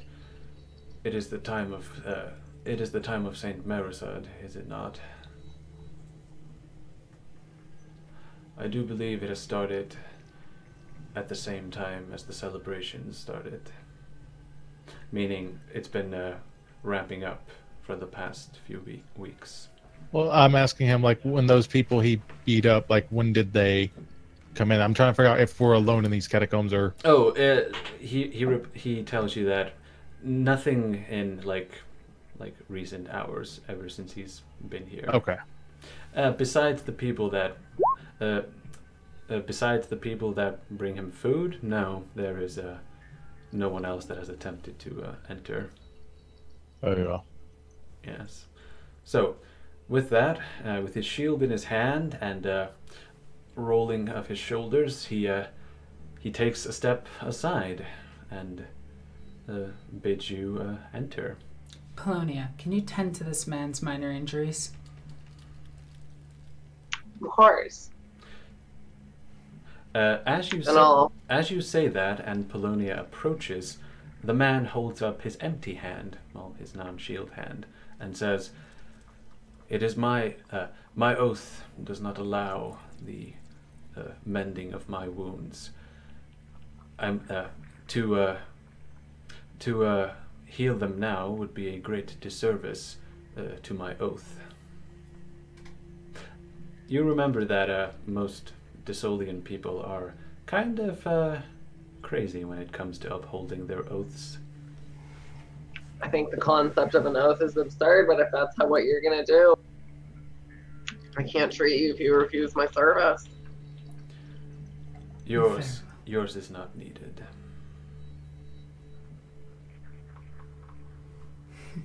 And he yes, he opens the door for you. As you pass through, you find yourself Standing in a similar but a touch smaller room than the last one, the walls not as decorated by urns and relics. However, in the middle, to the left and to the right, is a respective crypt. Is it a crypt or a tomb? No, it's a sarcophagus. There we go. That's the word I'm looking for. There are 3 sarcophagi, all of which are... all of which appear to have various levels of decoration wrought upon them. I'm gonna do an awareness check to look at them very closely. Okay, let me just remove the turn order because we are out of initiative. Well, we never really needed it. Here we go. So, and awareness you said? Yep. Ooh, barely made it. Yay. Oh, I gotta remove this because this is just silly. I'm gonna go back It says to Rosa. 37 for... Oh, I read that wrong. My bad. Oh, never mind. As you look around, you see that you note that the central sarcophagus has a plaque upon its base, which reads, "Lord Castor Cotraman of the Apex."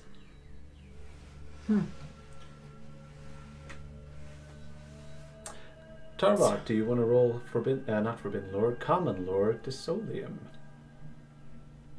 I also want to reach into it with my Senescience. Alrighty.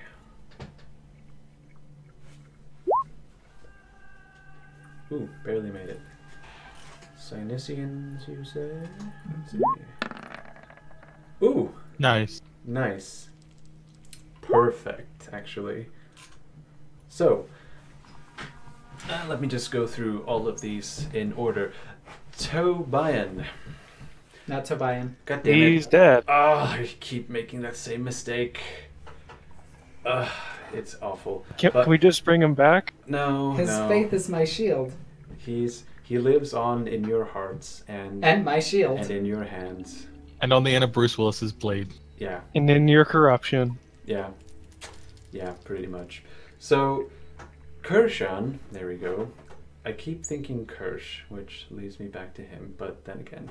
Kirshan, as you look around, you find 2 different things. One, what appears to be newest sarcophagus on the left, which has the least amount of decoration, and the plaque reads, "Lady Cassia Cotraman of of the Apex."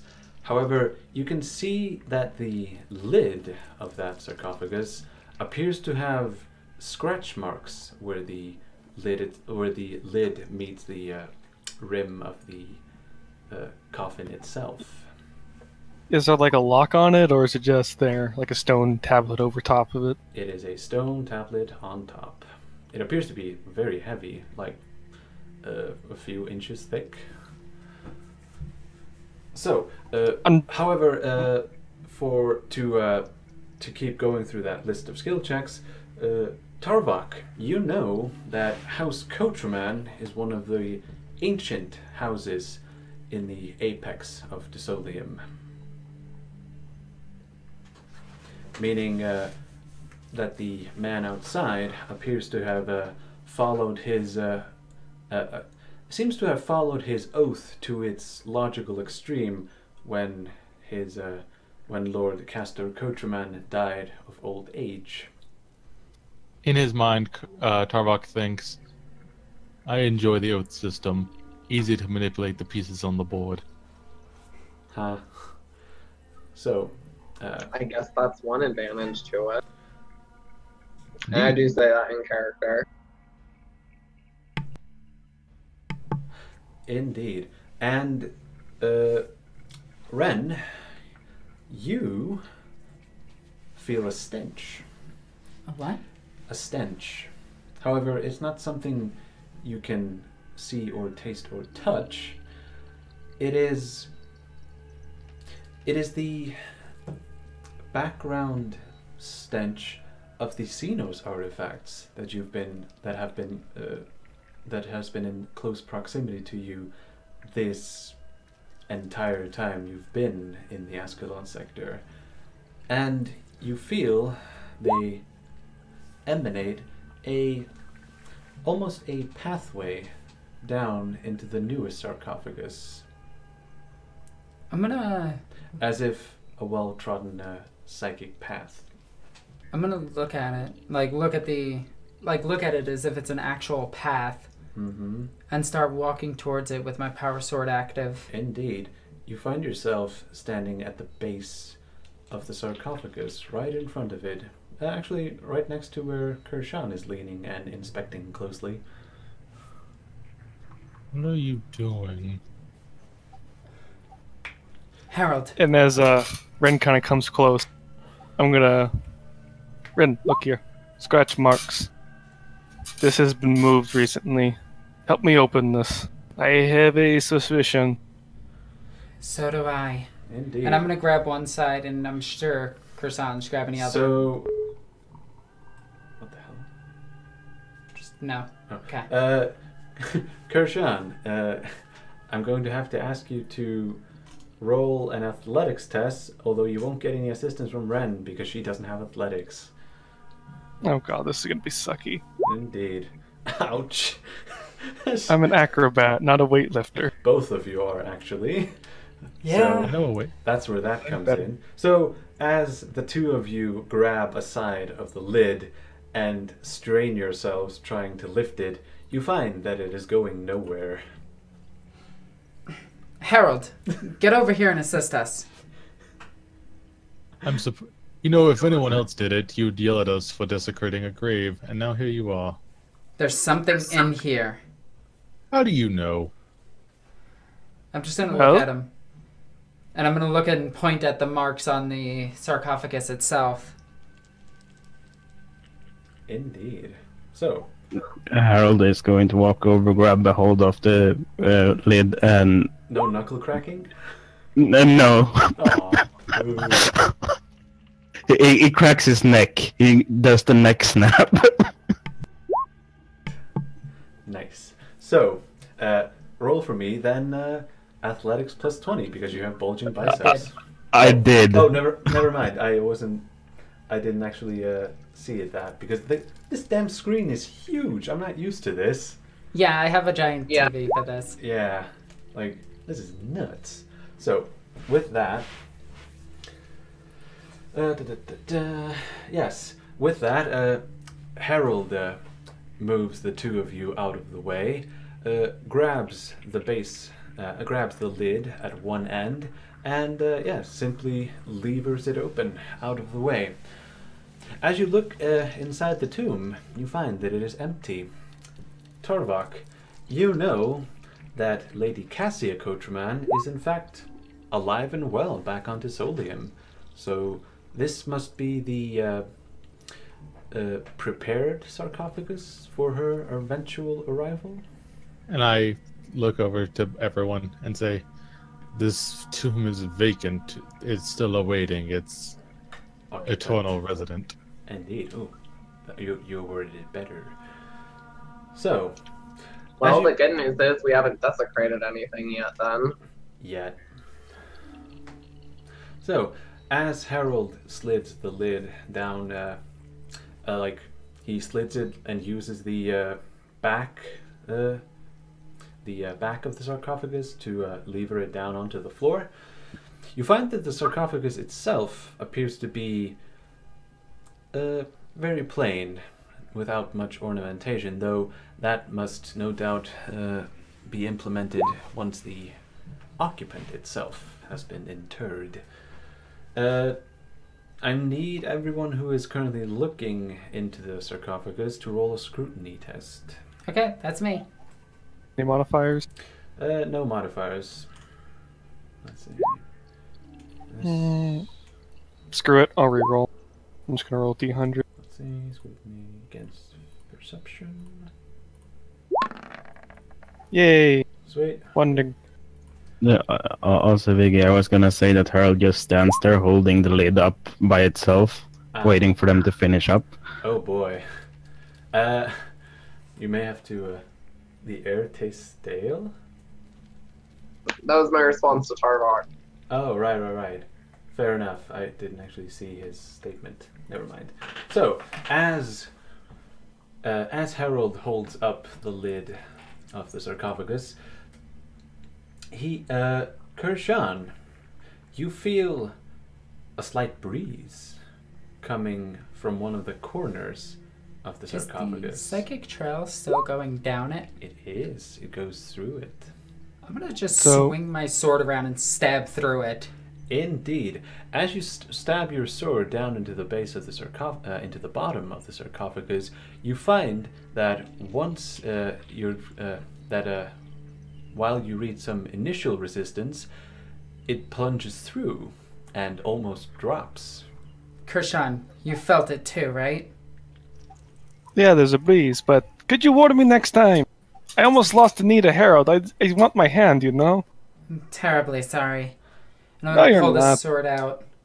Indeed. So, with that, it appears you have found the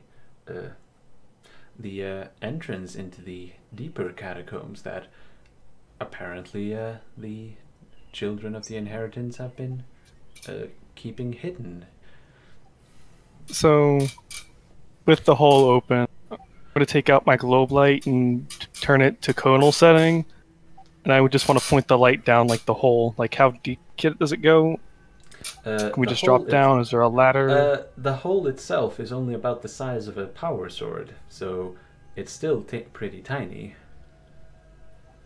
Wow. So Let's make a bigger hole. yeah, so a bigger hole is needed. Why don't we just move the coffin? It's no fun. Yeah. So We can just move the sarcophagus. Well, pre-moves our sarcophagus. Well, Let's not get ahead of ourselves. Oh, then. Do I get a bonus because I have extra arms? do leverage? do you have athletics? No. No, then no, you don't. Give me 1 second to put it in my sheet. Harold standing there, well, looking and listening, just goes to one of the corners, puts down the lid of the sarcophagus, and walks over to it and starts pushing.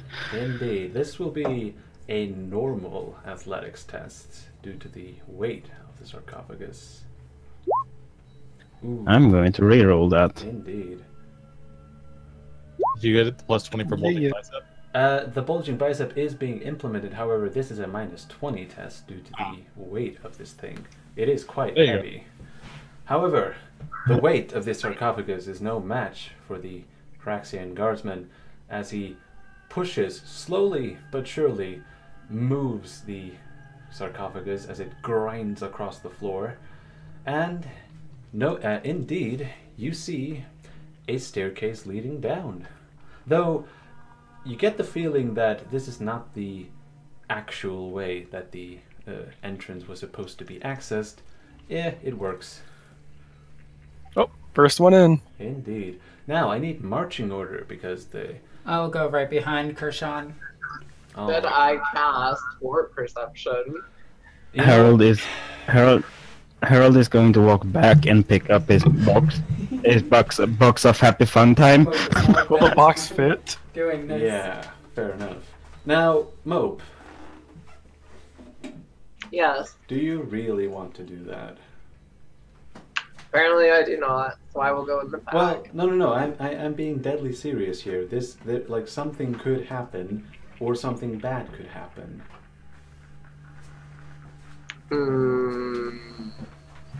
Don't worry, we did this to Divine all the time.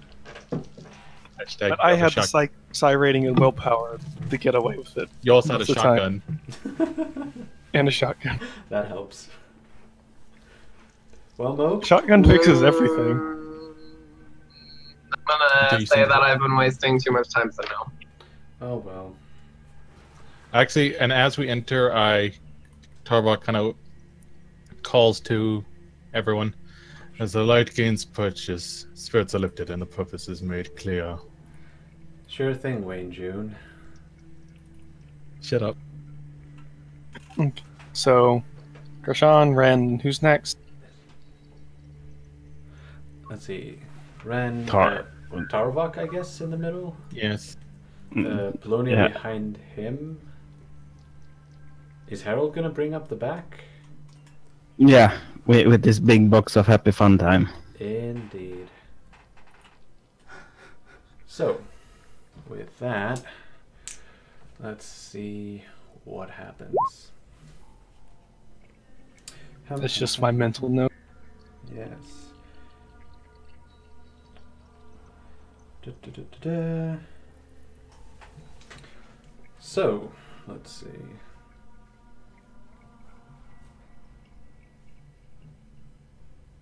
Well, Hold on, I need to find something.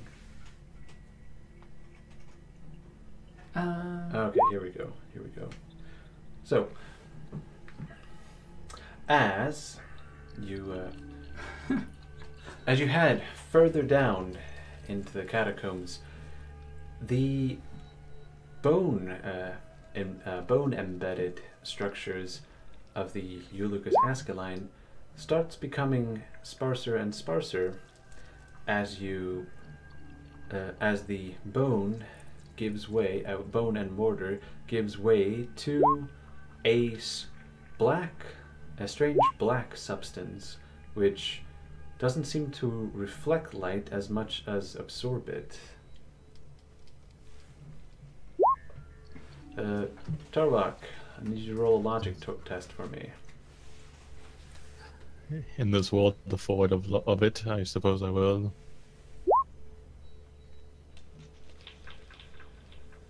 Okay. 25 out of 75. Nice. Indeed. Pretty good.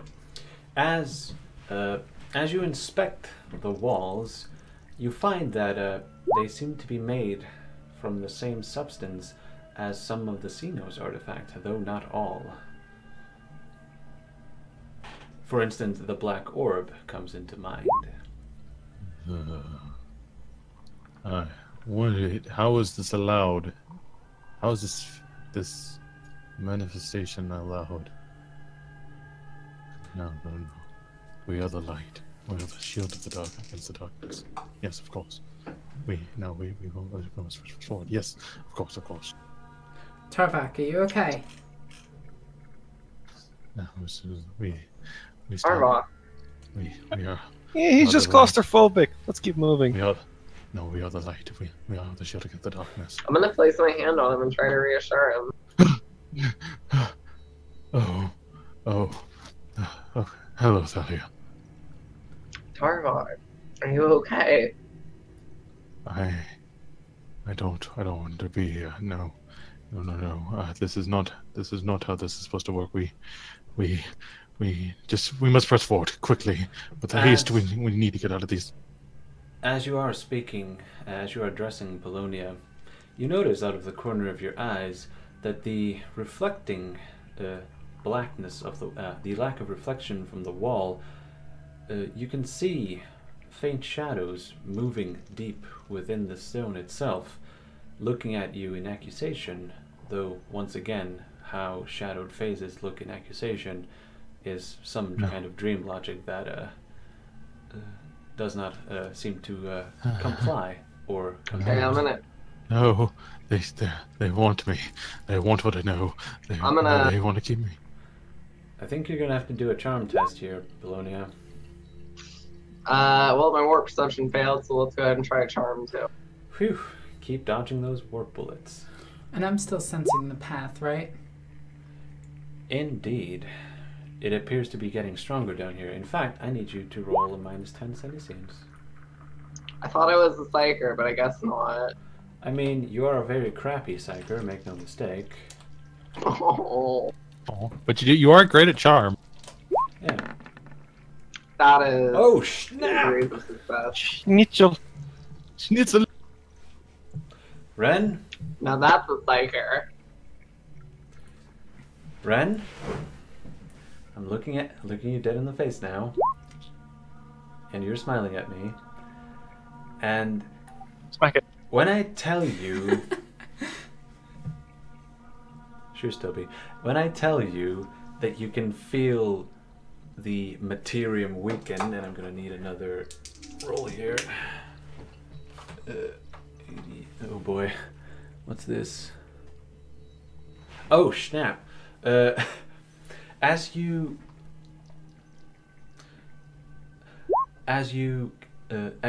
open your psychic sense, you can feel that the veil between the materium and the immaterium appears to be weakening. You noticeably see your torch light dim. However, it is not the light itself that is lessening, it is the shadows themselves pushing in. In fact, I'm gonna have to ask you to roll willpower here, because this is quite a thing. Fate point? Yeah, fate point. D100. Ooh. That will be 1d5. And Don't you have like a bunch of willpower things? do you have resistant psychic powers? Yes. It still wouldn't have been. It's only I plus have. 10. Well, look at all my abilities really quickly. Let's see. You have Iron Resolve, that's only fear tests. Adamantium Faith, that's also fear tests. Resistance Fear, Jaded. Yeah, all of this stuff is to resist fear and not corruption. Huh. Yeah. Right. Gotta get that Dark Soul. Indeed. Dark Soul is a good talent. So with that, you gain 4 insanity and 3 corruption. Oh boy. Oh, I do have dark-hearted. No, that's dark-hearted. That's a Oh, malignancy. yeah. Wait, why is it? Seriously, add to dictionary. Yeah, I don't know. Dumb thing. Anyway. So with that, we actually. Oh, I do have resistant psychic power, but yeah. Ren just hit 30 insanity. I am going to have to ask. Because of what has just happened right now, we're going to have to resolve her insanity check right now. That's okay. Because right now she is literally noticing the veil between the two dimensions weakening, and this is not a good thing. Welcome to Pretty my reality. disturbing. Yeah, incredibly disturbing. You get used to it. Welcome to insanity. I'll be your guide. So here is the mental trauma bit. So, let's see. For the insanity track, she is currently on 30, so she gets a plus 10 to the mental trauma check. So that would be willpower plus 10. Whop. And she's fine. She appears to be weathering this. Many fall in the face of chaos, but not this one. Not today. I'm gonna notice my brazier starting to light, the light starting to shrink dim. and everything. And in that, I'm just gonna say, Dome Libra Nos, and turn it up. Whoosh. I'm actually going to, because you're burning it at a greater thing, I am going to remove one of your flamer ammo. Yeah, Flame one of your cells. flamer cells. Didn't you already do one earlier? That was just to right. not reload it, but just for thematic Right, purposes. for thematic purposes. But in this case, your thingy is doing that. Don't you have? Oh yeah, you have sanctified flamer ammo. That's right. Yeah, I could. But That's in my flamer right now. oh yeah, you have 4 of those, but you have. Where is it? It's right here. I'm actually gonna add. Oh no. Don't worry about it right now. I won't bother about it now. It's gonna happen. So I noticed this. I'm gonna keep it to myself, Indeed. but I am gonna turn it up and say a prayer. Yes. So now, just for the sake of doing fun stuff, I'm gonna start rolling I'm gonna start rolling on a table for each and every one of you, starting with Kirshan, who is up front. Remember, my brazier is activated. You guys get bonuses from me. Yes. What is happening? What are you rolling for? Oh, don't worry, it's just a table. Let's Worry, see. it's a table. What's it say? Alexis, smack him. I'm not Smack it and look. scared. I have the favor of Slanesh. So, Kirshan, as you move at the front of the warband, you can feel something scuttling across your skin, though every time you go to scratch it or look at a bared piece of skin, which be that your hand or your neck. No, your neck isn't actually bared. You have a scarf. Let's say that it is the back of your. When you notice it at the back of your hand, you feel something scuttling, but you can see nothing. Let's see. Who went behind Kirshan again?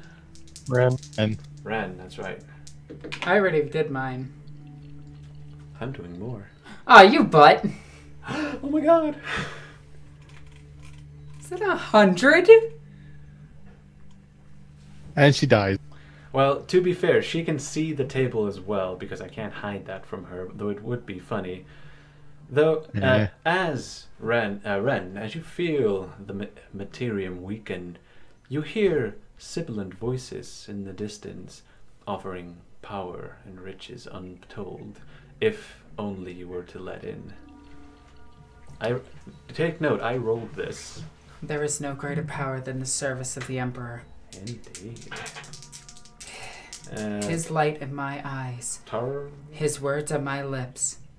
Tarwalk was next, yes? Leave my boy alone. Oh boy.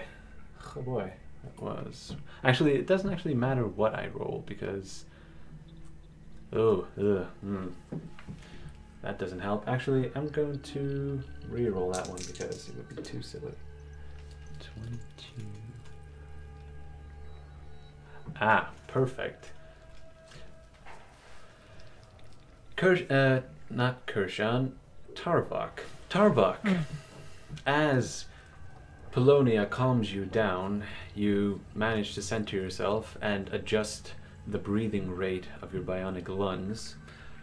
You feel a strange, familiar scent of ozone. It is familiar only in the fact that various void shield technologies and other high-end energy weapons tend to create this layer, and it is not create this scent, and it is not unfamiliar to you. However, there is no piece of technology down here that could institute such a smell. We must stop these antediluvian transcendent hoverers before they break our minds. Quiet, Wayne June. What? Antediluvian isn't copyrighted? It means before Christian time. Anyway. Yeah. Next up is Polonia. Ooh. What is this? Ooh. Polonia. Oh. Do you have an aquila or any other kind of holy symbol on your person? No. No. Why would Yes. I ever have one of those? You're wearing the Tempestus Carapace armor, right? Oh, you're right. You're wearing devotional iconography on. Indeed. As you are walking along no. and the shadows darken, you can feel and hear, to a greater extent, a small static crackling along your shoulder pads.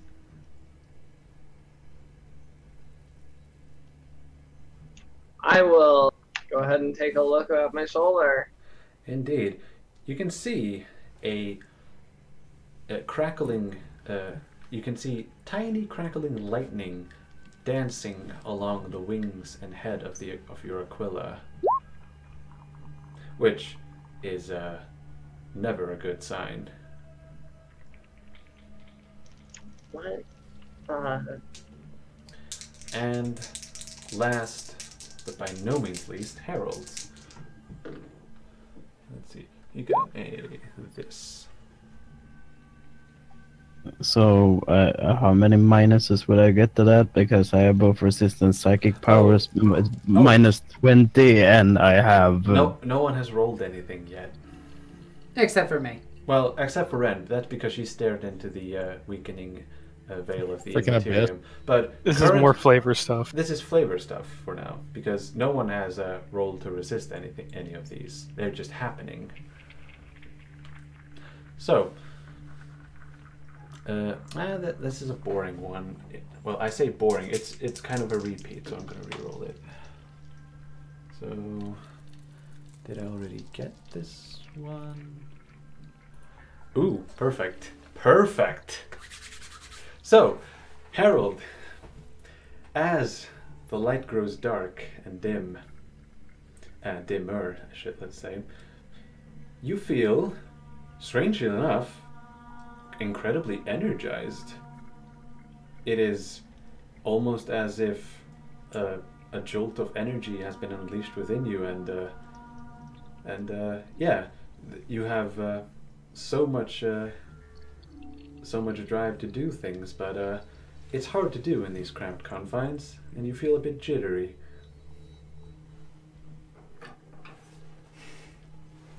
Hmm. Indeed. Alrighty then. Now, how are we looking on time? Because... you can click the live tab up there. let's see.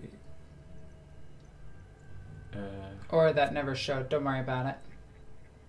Go back to...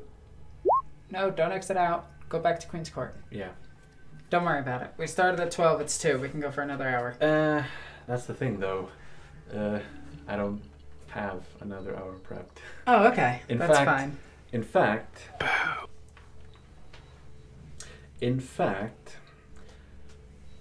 as you draw near to, as you draw closer down, erratic light begins to illuminate the otherwise dark tunnel.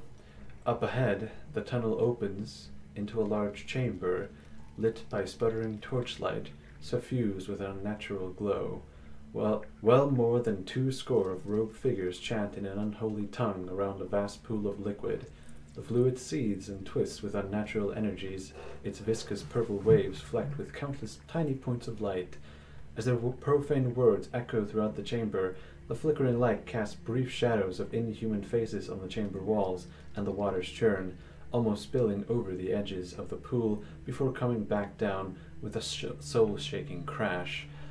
And we will have to return next time, because that will be the final episode of Season 3 of Queen's Court. Yeah. And I promise that will be an ungodly long episode, because there is so much shit we'll have to go through. I want to start it off by throwing a hallucinogenic grenade in there. Well, Murder time. We'll just have to see, don't we? So, ladies and gentlemen, make sure to join us next Sunday as we'll be coming live from the US, all the way to your screen, and the final battle for, I don't know, the soul of Ascalon or something will commence. The blood of his body. I want to thank everybody for joining us for this episode of Queen's Court. This one was kind of short, ominous, improvised, maybe a bit clunky, but and rushed. And rushed because, well, I didn't have much time to prep for this.